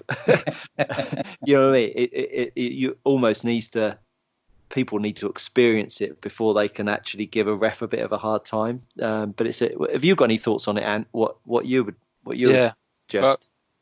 So I did ref at the last national, and it was really difficult. I like Pete says, things happen and you're watching the leader go round and trying to call them through, but then there's a crash half a lap away and you've got no chance of seeing it. But I think the thing about getting everyone to try it, I think it should be dished out as a punishment for the guys that come stomping off the rostrum and get up in your face afterwards, because it's just unacceptable. I think that everyone needs to feel that pain of standing there with a microphone, absolutely terrified, that you're not going to do a good job and let people down, and then get shouted at 8 minutes later. It's a tough one. Yeah, I think it is, and we do our best to protect our referees. And my mantra is simple, and that is the referee's always right. And it's when the referee, rule 1, the referee is always right. Rule 2, the referee is not to be shouted at. When the referee's wrong, refer to rule 1.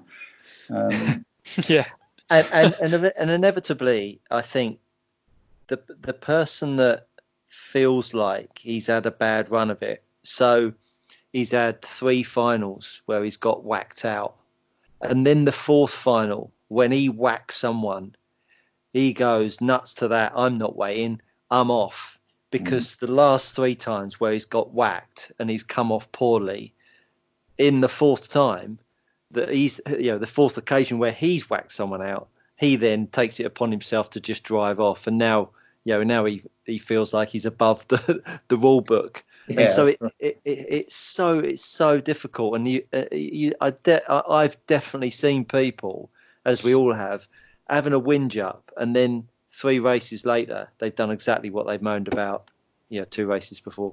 Yeah, and I think guys, for me there are 2 things. One is, why do we need the referee? Because people don't behave. So if people behave, this wouldn't be a problem. The second thing is, when you get to anything below the A and possibly the B finals, certainly in stock, you get to the point where people aren't good enough. They can't make a B, they can't make an A. Their car control isn't good enough. And they make mistakes. They misjudge things. And they don't do it deliberately, they misjudge it.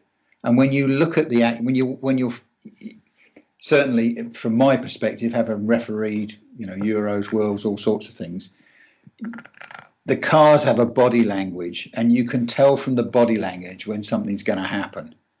And you follow it and you follow it and you follow it. And in my case, and I think Mark Burgess does the same, because he's a very good referee, Mark, he was brilliant at the Worlds. You know it's going to happen. You can see it coming. You can see the guy doesn't have the skill, or he's trying it on or whatever. And you just say, caution number 3, and then it happens. Bang. And you can see it coming. And in those circumstances, it's deliberate. Yeah, it's Mark Pavides on Brian Kimwald in the Worlds at Ranch Pit Shop. It's things like that. You can see it coming. It's deliberate. The guy has the car control. He's done it. In 99% of other cases, it's a lack of car control. People come in. The number of times you come into a corner, you're a little bit wide, and the guy behind you has got the right line, and before he knows it, he's smacked into you and tipped you over. Well, if he could do that deliberately, why isn't he doing it every other bloody time?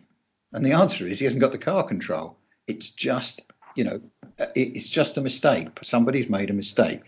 Car in front's made the mistake going wide. The guy behind has made the mistake of not backing out of it, because he can see, because if someone goes wide, what's the first thing they're going to do? Cut back to get on the line. So there is a lot of this that goes on that is just people's lack of car control. And I've lost count of the number of times I've told people that in 12 scale, you pass on the inside and you allow yourself to be passed on the inside, and you still see people trying to get round the outside of someone on a corner and then wonder why it ends in tears.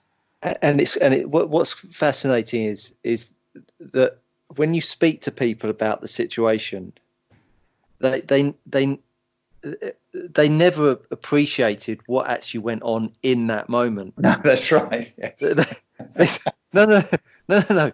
You just drove up his backside. Yeah, but no.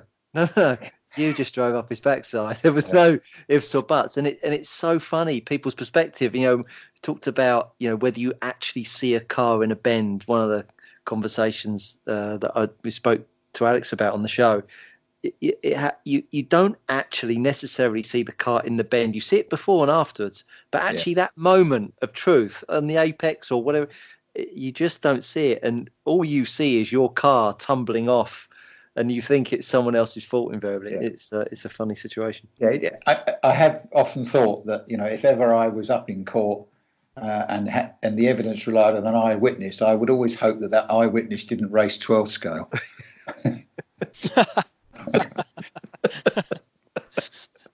Yeah, I'm the world's worst. I honestly have no idea what's happened. I could come off the track after 8 minutes and I couldn't tell what happened at all for the 8 minute. But that's probably more about me than anyone else. I'm glad you said that. Yeah. So Pete, you were racing GT10 for a bit, weren't you, when it was the support class? Have I got that right? Yeah, I don't know if I ever raced it as a support class. There was a GT10 class, and I did race it. Yeah, for quite a while, and I enjoyed it. It always amused me in that we had this list of control tyres, and the list got longer and longer and longer, and they weren't all bloody lilacs, and I knew. And I thought, well, what is it about this? And so I got hold of some tyres that were guaranteed to be half a second a lap faster and all that, and stuck them on there exactly the same. And so I came to the conclusion that the reason that it didn't matter what the hell the tyre was that the cars were just massively over tired, and anything would work, and there wasn't enough power. What were we running at the time? Was it 10? They looked like canoes when they were going around, though, didn't they? Well, they did, didn't they? Yeah. I mean, you wouldn't say they had the agility of a jet ski, would you? I think it was 10.5 boosted. It might have been 10.5 blinky, but anyway, it doesn't matter. It was back in the days when the 10.5. Well, if you took some of the original 10.5s and put them down now, they wouldn't be at 17.5. So they were quite slow comparatively. But they just had so much tyre on the track, so much grip. It didn't really matter what the bloody hell the tyre was. So, it was good fun. And it was all great fun until, as usual, somebody brought out a body shell which wasn't quite what it should have been and should never have been approved. And it handled brilliantly, so everybody bought it. But I must admit, I've never quite understood why the class didn't take off. I thought it would take off a bit. I mean, not huge, but I thought it would be a lot more than trying to struggle up a heat and a half at every national. Yeah. So we had WGT was also raced as a support class. Was it the rubber tired ones? Yes, indeed. Yeah. Those were that's what I was referring to as canoes. Yeah.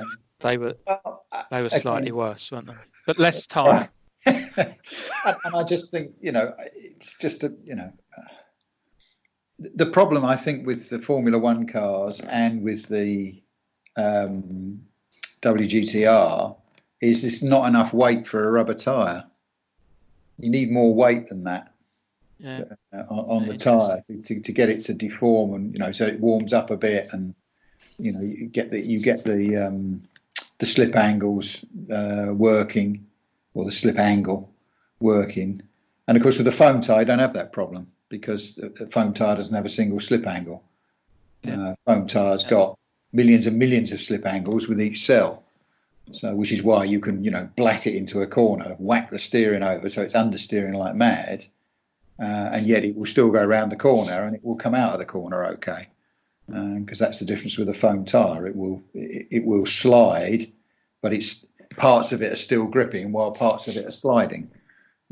So the transition from slide to grip is actually quite smooth, relatively. They're mad for the old F1 in America, aren't they? F1 is the same issue, isn't it? I mean, they're very lightweight, super narrow, long. They have all the turning ability of something that doesn't turn. I can't think what doesn't turn. A super tanker. I'm not entirely sure that's fair, Stu, if I'm honest, because I was up at Chesterfield when they ran on the Sunday when they ran the F1 National.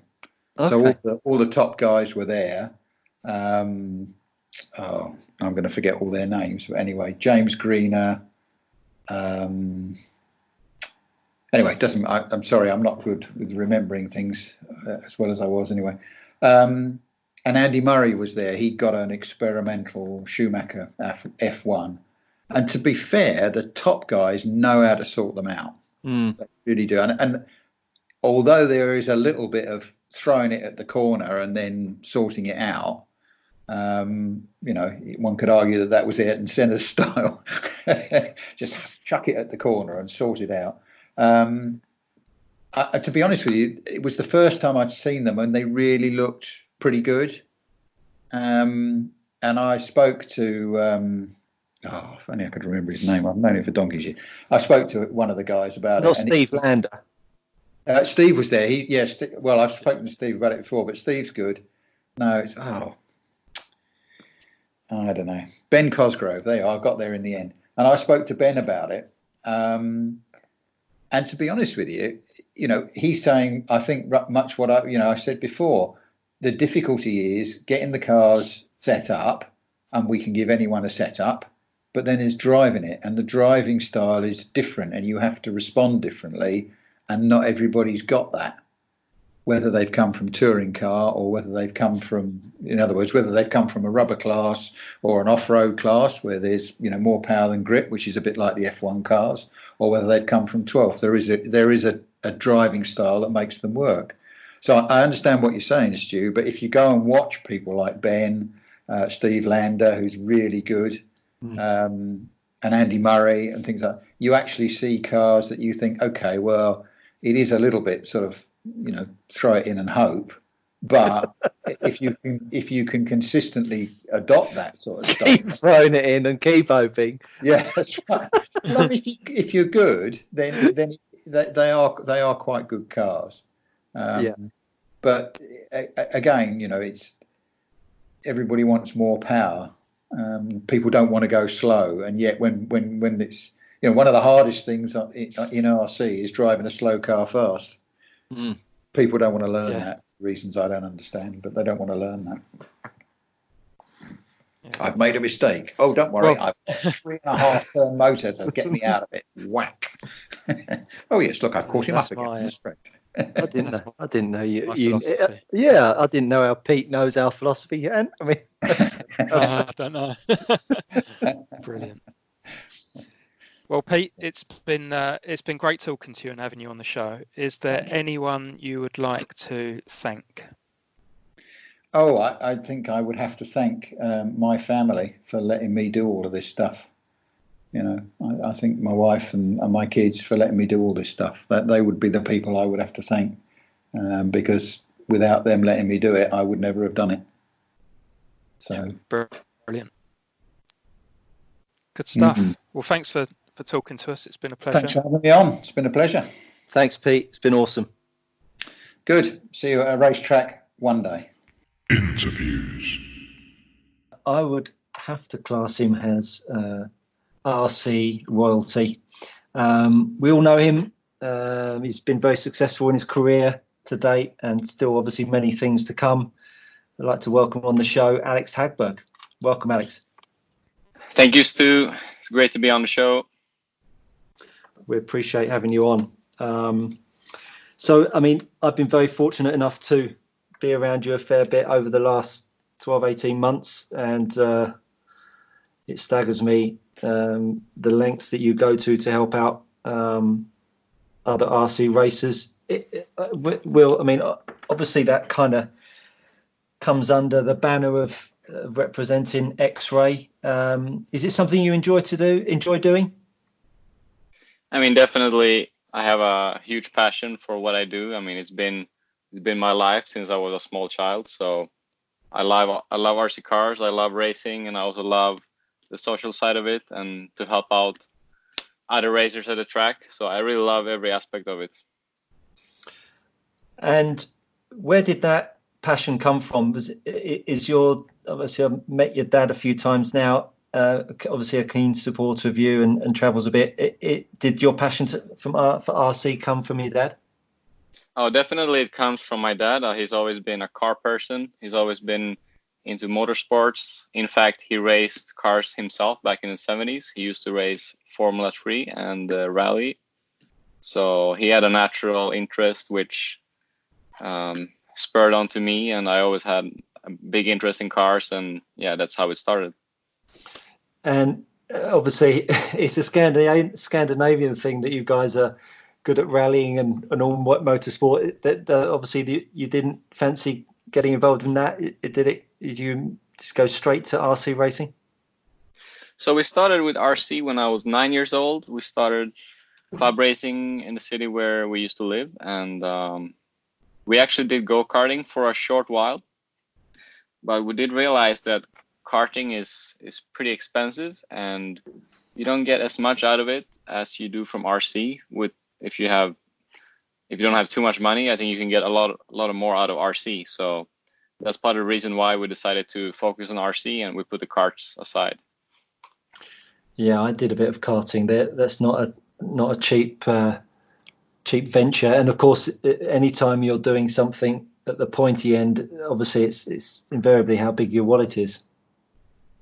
Yeah, absolutely. And RC, I always said that RC is an expensive hobby, but it's a cheap motorsport. So compared to all other motorsport is relatively cheap. And did you start off in 12 scale, or was it touring car, or I don't know what other classes would be? I didn't race 12 scale for the first 4 years of my career. I started racing with touring cars back in '99. So touring cars was on the upswing then. It was coming on as a brand new class, and it was extremely popular.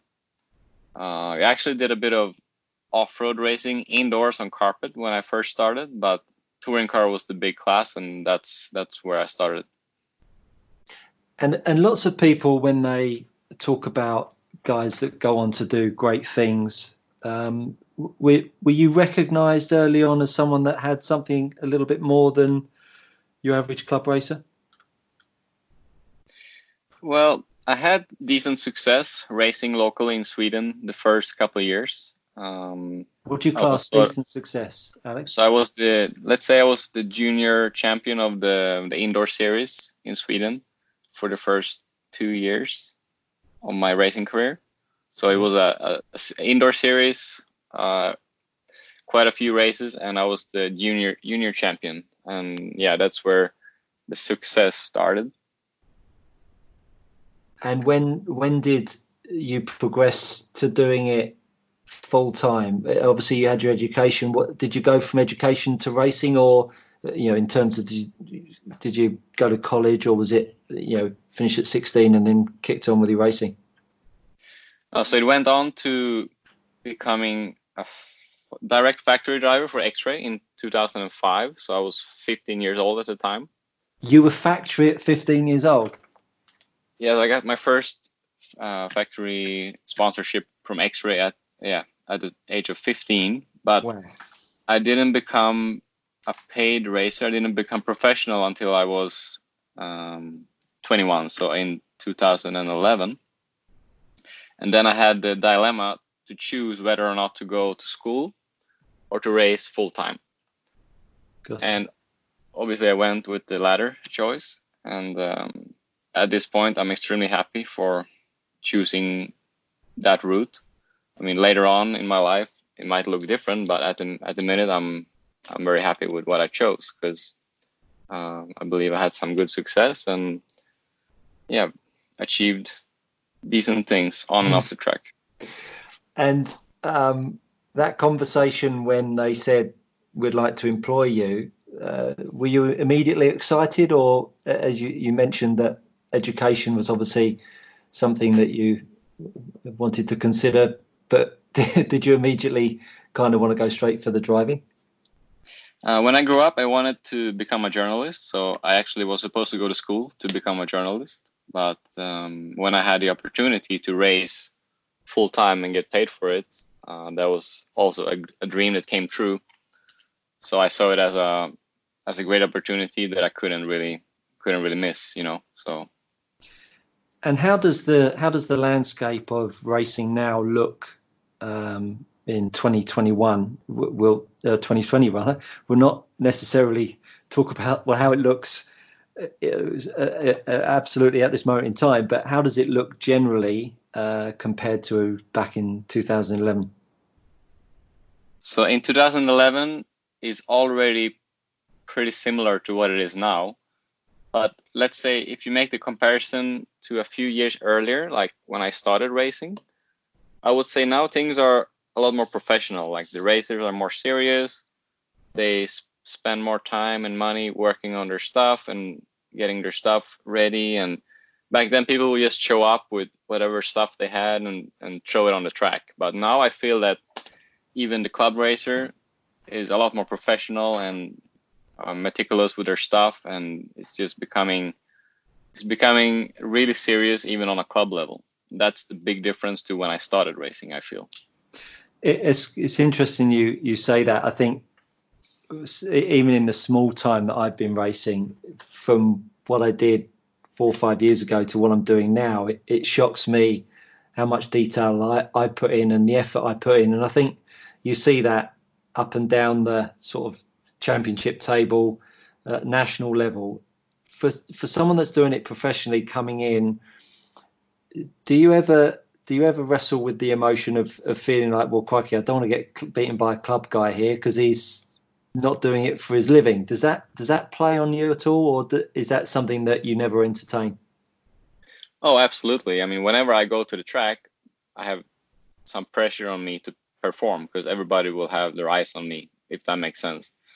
If I go to a club meeting and I don't win, if somebody beats me, people are going to talk about it. So whenever I go to the track, whether it being the World Championships or a club meeting, there's always pressure on me to perform, to do well.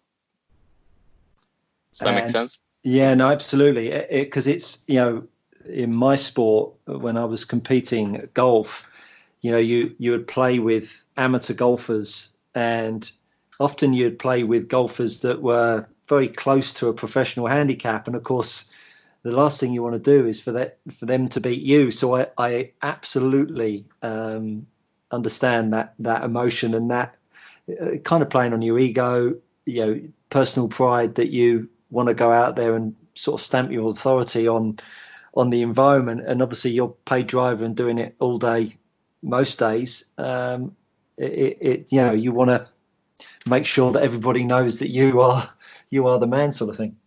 Yeah, I mean, I gotta tell you, I've been to a lot of races around the world, big and small races, and we've been doing a lot of these XRS races, for example, around the world, which I've been racing at. And sometimes the smaller races are the most difficult ones for me, because let's say I show up at a track and there's a few local guys that are super fast, and they want to beat me at all costs. Like they would do whatever it takes to beat me. So sometimes that's really difficult, and even more difficult than doing well at, let's say, a big championship race or such. Because the bigger championships invariably sort of weeds out the guys that aren't necessarily going to pay that much to travel. You kind of know who you're racing against, which in a way you know what they're capable of, so you feel like you're more prepared, don't you? Whereas I would think that when you go to a club race, it doesn't take too much. You have a couple of iffy runs, someone gets ahead, then something happens, there's a back marker in a final, and before you know it, you finish third behind two guys that race once a month. Yeah, exactly, and that's what I said many times, that there's no easy races. Every race is difficult in one sense, because you still got to finish, you got to win. There's always somebody that wants to beat you. So let's. I mean, I can imagine that the Worlds was quite a tough week for you. I mean, I sat behind you and watched your weekend unfold. Obviously, you didn't have a good first few runs, and obviously the pressure was on to get 3 runs in to make the A final. Is there anything that you did, going into the last day, I think it was, to get some good runs in? Is there anything that you did that night or the following morning that made you feel more comfortable with the situation? As the race went on, I had to change my approach, because I started off really well in practice. I was actually setting the pace. But then I had a couple of issues in practice. I broke my car at one point, and sort of lost my mojo at that point and got a little bit confused with setup. I had a couple scrappy runs at the beginning of qualifying, which, yeah, as you said, it put me under a lot of pressure, and I had to change my approach to sort of get the runs in rather than going for the TQ. And from that point on, it was really hard to make a challenge for the top 3 positions. And yeah, obviously it was very disappointing, but that's what happens sometimes. And I had to try and make the best out of it. And when you go into a world championship, do you prepare any differently to a European championship? Oh, absolutely. The preparation for a worlds, no matter what class, always has to be like a big effort. You need to put in the time, both on the track and off the track. You need to try and practice as much as you can and gather as much setup information as you can. So yeah, I was practicing as much as my schedule would allow me to, because as you know, I also race touring cars. So when you race 2 classes, it's hard to put in 100% into one class. And going into the Worlds, on one hand, I wish that I was only racing 12 scale, because I know that would have helped me to be even better prepared.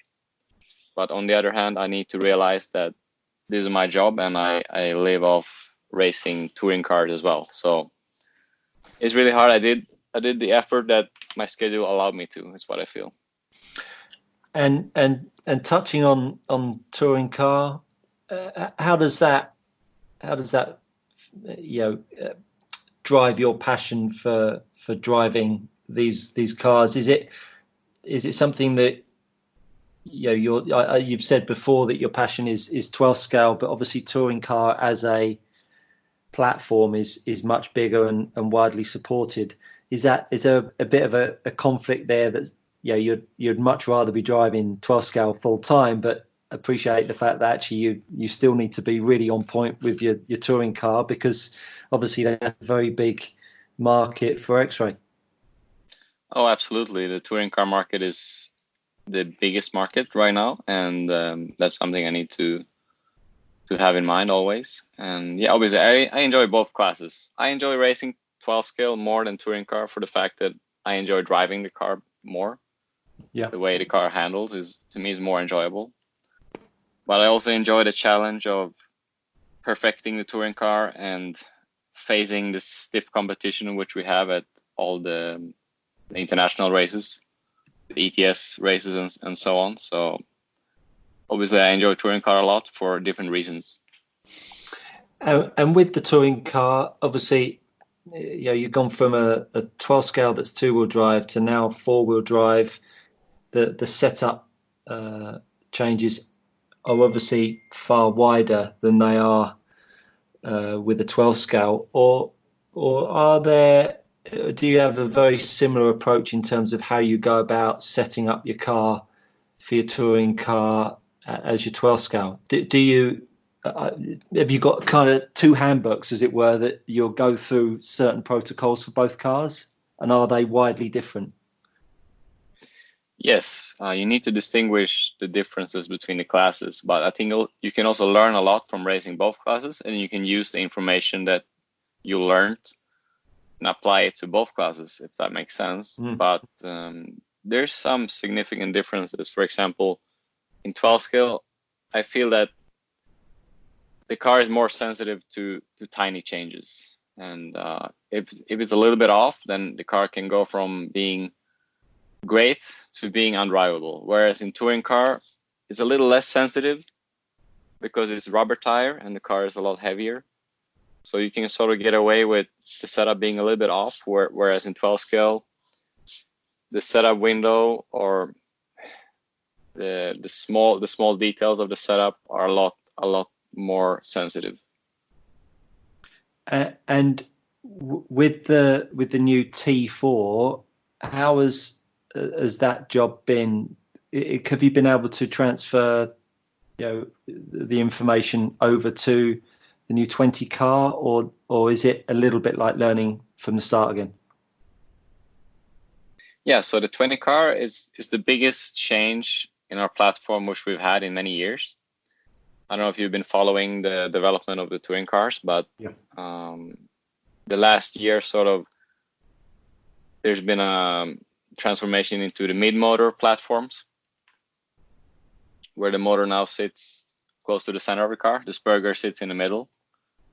And yeah, we basically changed our whole platform for this year with new suspension arms that were much longer and so on. So it's been a while since we had such big changes. So we had a really busy year last year to develop this car and to perfect it. And that's why it was also delayed. The release was actually 2 months later than it usually is.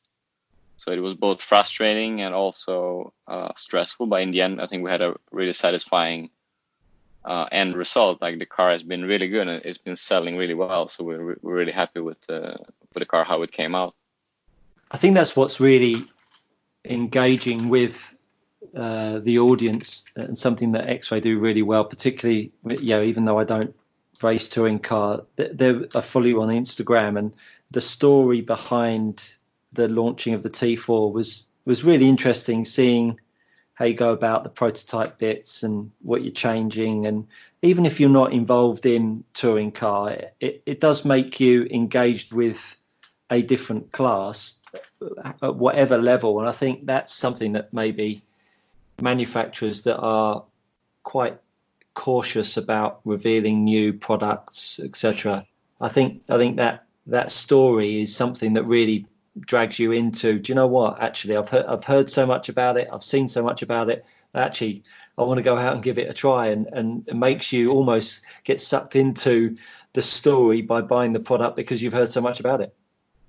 Yeah, absolutely. I mean, leading up to the release of the T420, X-Ray did this big effort with video promotion where they showed off the parts and the development process. And even though there were no really presentations of the car available before its release, people were so curious about it, or there was such a hype online about the car, that it sold purely because of that, and this marketing process leading up to the release. Yeah, it still amazes me that even, how far along we are with social media, that really that free way of showing off what is coming out doesn't grab more companies. That they'll put out a new box or say there's a new car out, but there's never any build up, and you just end up with seeing this car sat on the side of someone's shelf saying that this is my new car, but there's never build up to it, there's never a story. And I think that's something that you guys did really well at with the T4, and I think that was, again, it really caught the imagination. Has there been a parts to the car, because it's such a transformation to a new chassis, has there been parts of the car that now looking back you wish you had done different? Oh, absolutely. It's always an ongoing process when you have a platform, and at one point you got to say, yeah, now we got to finish the car, we got to release it, we got to start production. So there's always a deadline for when you got to be certain of what parts you want to put in the kit. But it might be even the week after the car is on the market, we're already testing some new parts, some new configurations. So it's an ongoing process, because we know there's a new car coming out every year. So we always got to have an idea what to release next year. So yeah, obviously there's a couple parts or certain details in the car which we wish that we would have done differently. Yeah, you're right. Yeah, and I think that's, I know personally, it's always a frustration to me that when you buy a kit, it's like the next time you see like a factory driver driving it, there's another part on the car, and you can't help but feel, I'm running an inferior car. But the reality is, you guys have got to keep testing and moving the arm forwards, haven't you? And I think, whether people say, because sitting on the fence somewhat, or sort of posing the questions that, bringing a new car out every year, there's a lot of people that dislike that about X-Ray, because it means they've got to buy something new. For me, I I love the hobby and I love new stuff, so it absolutely right up my street. But I think there's a group of people that don't like that new kit every year. But I think it actually is a necessity for any business model to keep bringing out something that engages your fan base, to keep them out racing. And I think that's just the nature of the beast, isn't it? How do you feel about that? Oh, absolutely. There's always been criticism against having a new kit every year. I can understand the criticism because let's say you're a hobby shop and you're stocking parts for the car. And yeah, you would have to stock some new parts every year. For example, chassis plates, there's a new one every year. So you got to stock all these different chassis plates. But on the other hand, we're a racing company. We do racing only. We don't do any ready to run kits or anything like that. So we want to offer a product which is up to date and it's as close to the factory guys' cars that we're running. We want to be able to sell the car that me and Bruno are running, if that makes sense. So the only way to do that is to release a new kit every year. Yeah, as I say, I have no issue with it, and I think people, when they consider that, whatever hobby that you're involved with, the reality is it's never going to be cheap. You take my sport, playing golf is not a cheap hobby. Playing football, buying a football shirt, going to a football match, it's not a cheap hobby. So the idea that actually you can get away and be competitive, depending on where you want to sit yourself in that competition, you're invariably going to need to sort of invest every year to some degree. And whether it's being able to buy these upgrades or buy a completely new kit, it's just a hobby that you're involved in. Absolutely. I mean, we have to see the difference though between classes, but definitely in touring car, most racers, they buy a new kit every year because they go through the carpet season. They bring their cars outdoors. They race them on asphalt, which usually they wear a bit more. And at the end of the asphalt season, they sell the kits and they get ready to get a new kit for the carpet season. And that's the process that most racers follow, at least in Europe. But however, in some other classes, for example, 10 scale and 8 scale nitro, we've seen the pattern where the racers don't buy a new kit every year because sometimes there's not been enough changes between the years and they feel that the car from last year will still do well enough and they can just maintain it and they can keep it from one year to the other. But in touring car and off-road, in general, most racers, they prefer to buy a new kit every year. Yeah, a nice problem to have, having a nice new car every year. So the European Championships just gone, another successful win for you. Pleased about that? Yeah, of course. Extremely happy to be able to win it once again. It seems to be getting harder every year, and this year was particularly difficult for me because it was so close to the Worlds. It was less than 2 months between the two big events.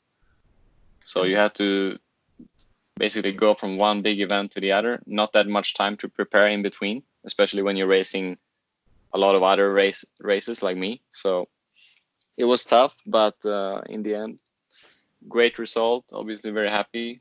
A little low turnout this year for certain reasons, perhaps because of the proximity to the Worlds on the schedule and the virus situation and other aspects. So lower turnout, but still very competitive and a lot of quick drivers there. And the X12, obviously more development after the Worlds. Is there anything new on the car that you're testing that you can talk about? Yes, so since the Worlds, we did some development. We made a couple new parts to test leading up to the Euros. We've been testing some parts to alter the flex of the chassis, which I don't want to say exactly what it is, but you saw it at the Euros and a lot of people saw it. And it was a big improvement, I feel, to the car. And it's going to be quite a few changes in the new kit, which is coming out at the end of the summer.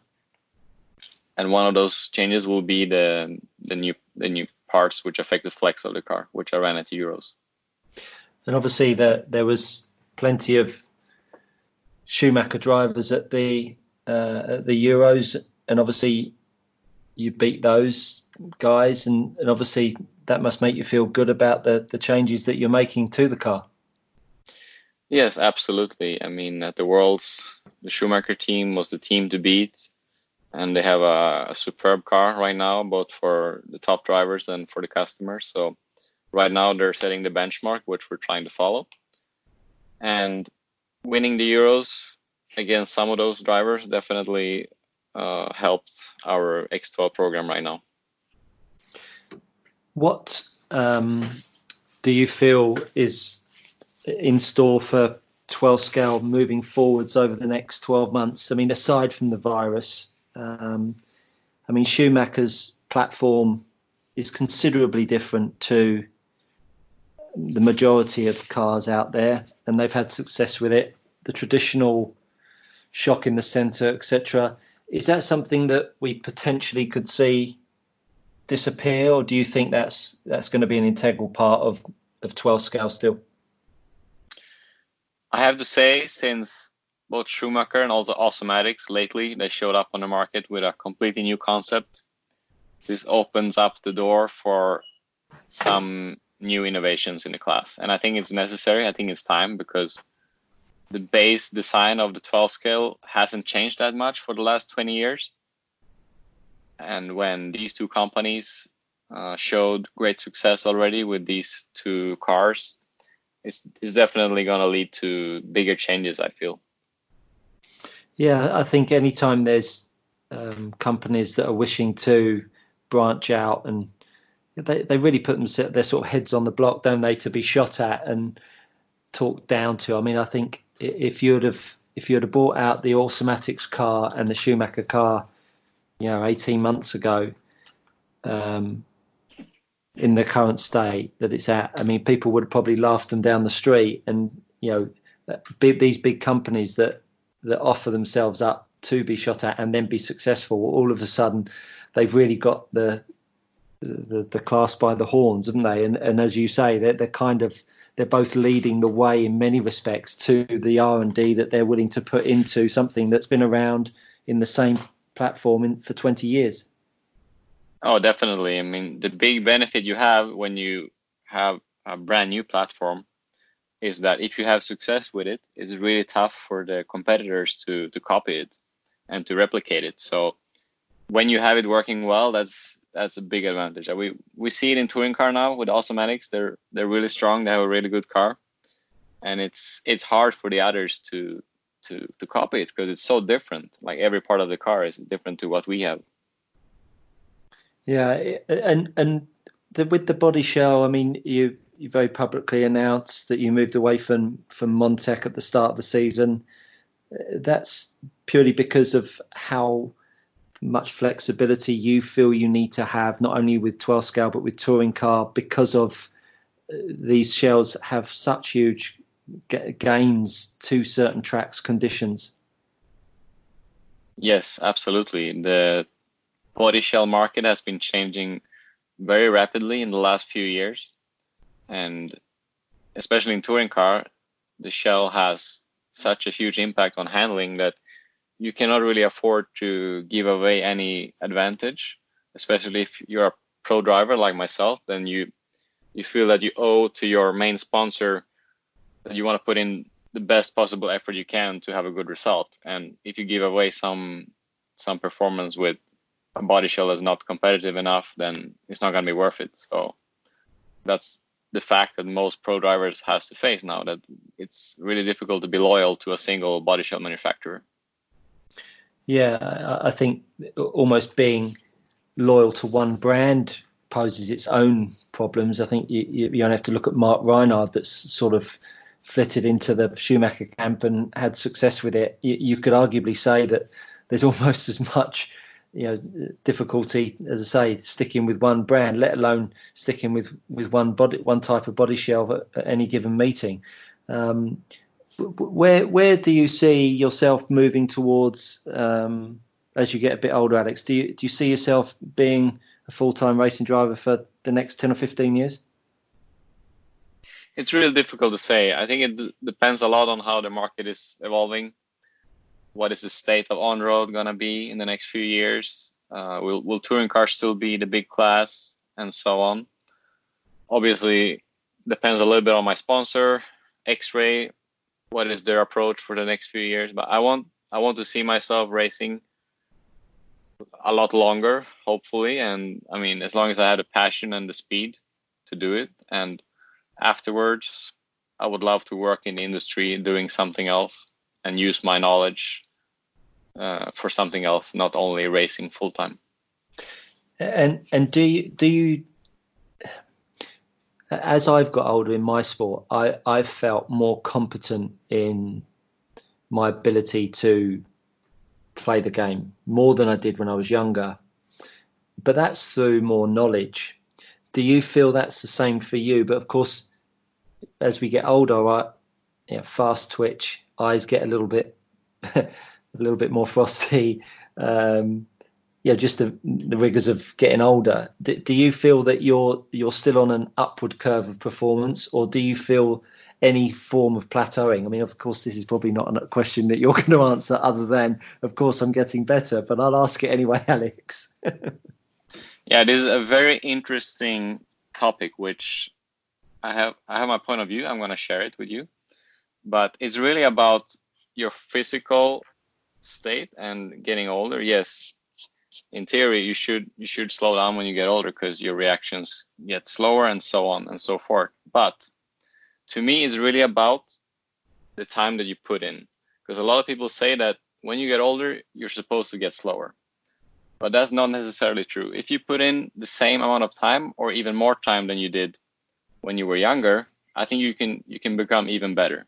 It's not so much about getting older and getting slower. It's more about that the drivers that get older, they tend to put in less time. They don't practice as much. They don't go to the track as much. Family commitments and so on prevents them from putting in the time.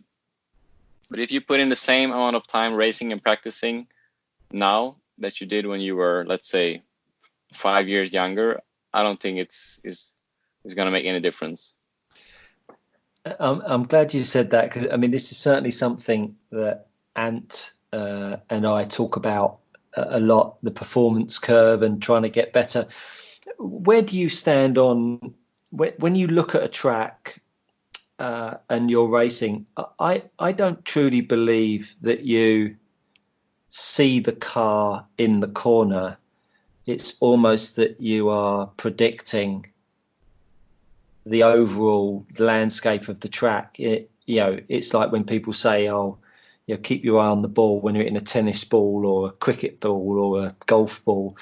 The reality is I've never seen my club face and my golf ball make contact ever in my life. In much the same way, I can't actually tell you what it looked like for my car to go round a bend. I felt like I sensed it, but I never really felt like I was part of it. It was like I understood it before the bend and after the bend, but I didn't really feel like I was involved in the bend. Does that make sense?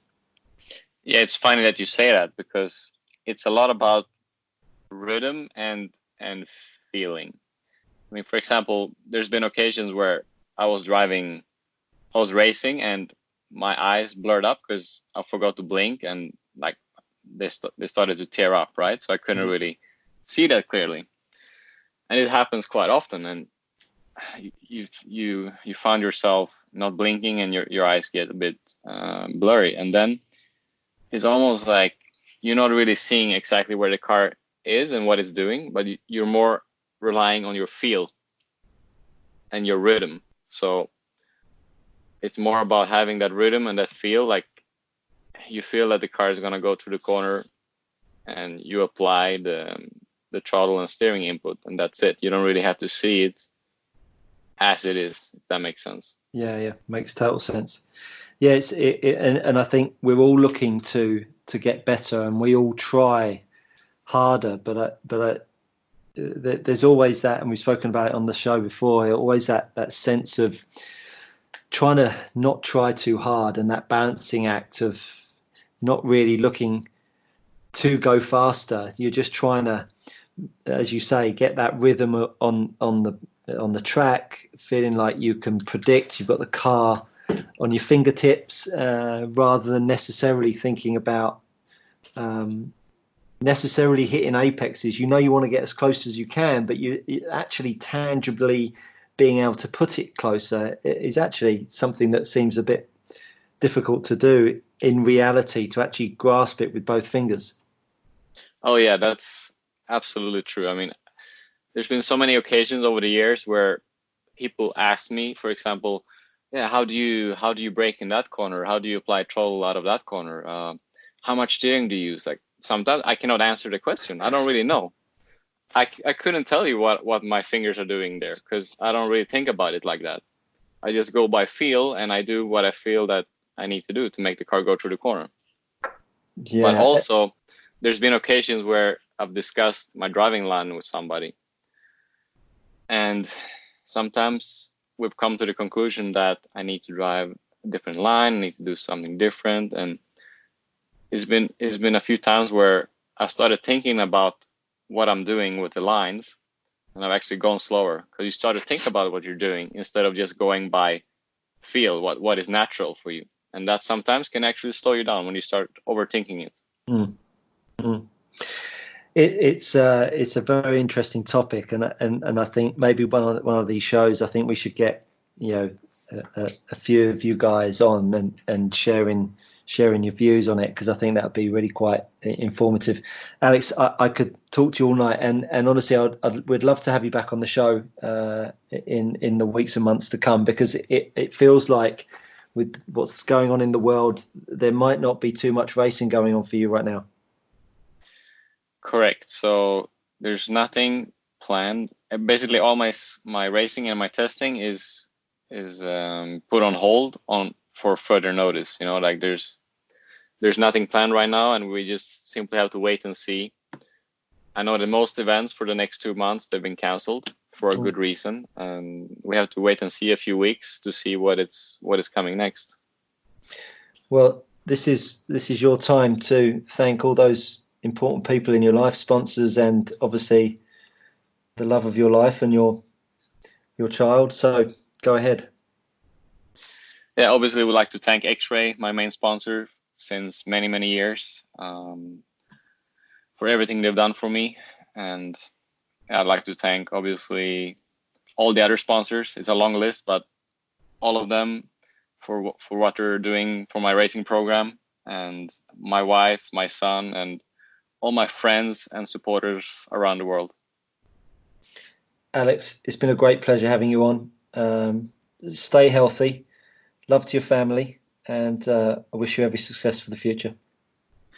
Thanks, Stu. Thanks for having me on, and I hope that we can do it again soon. Most definitely. Thanks very much, Alex. Thank you.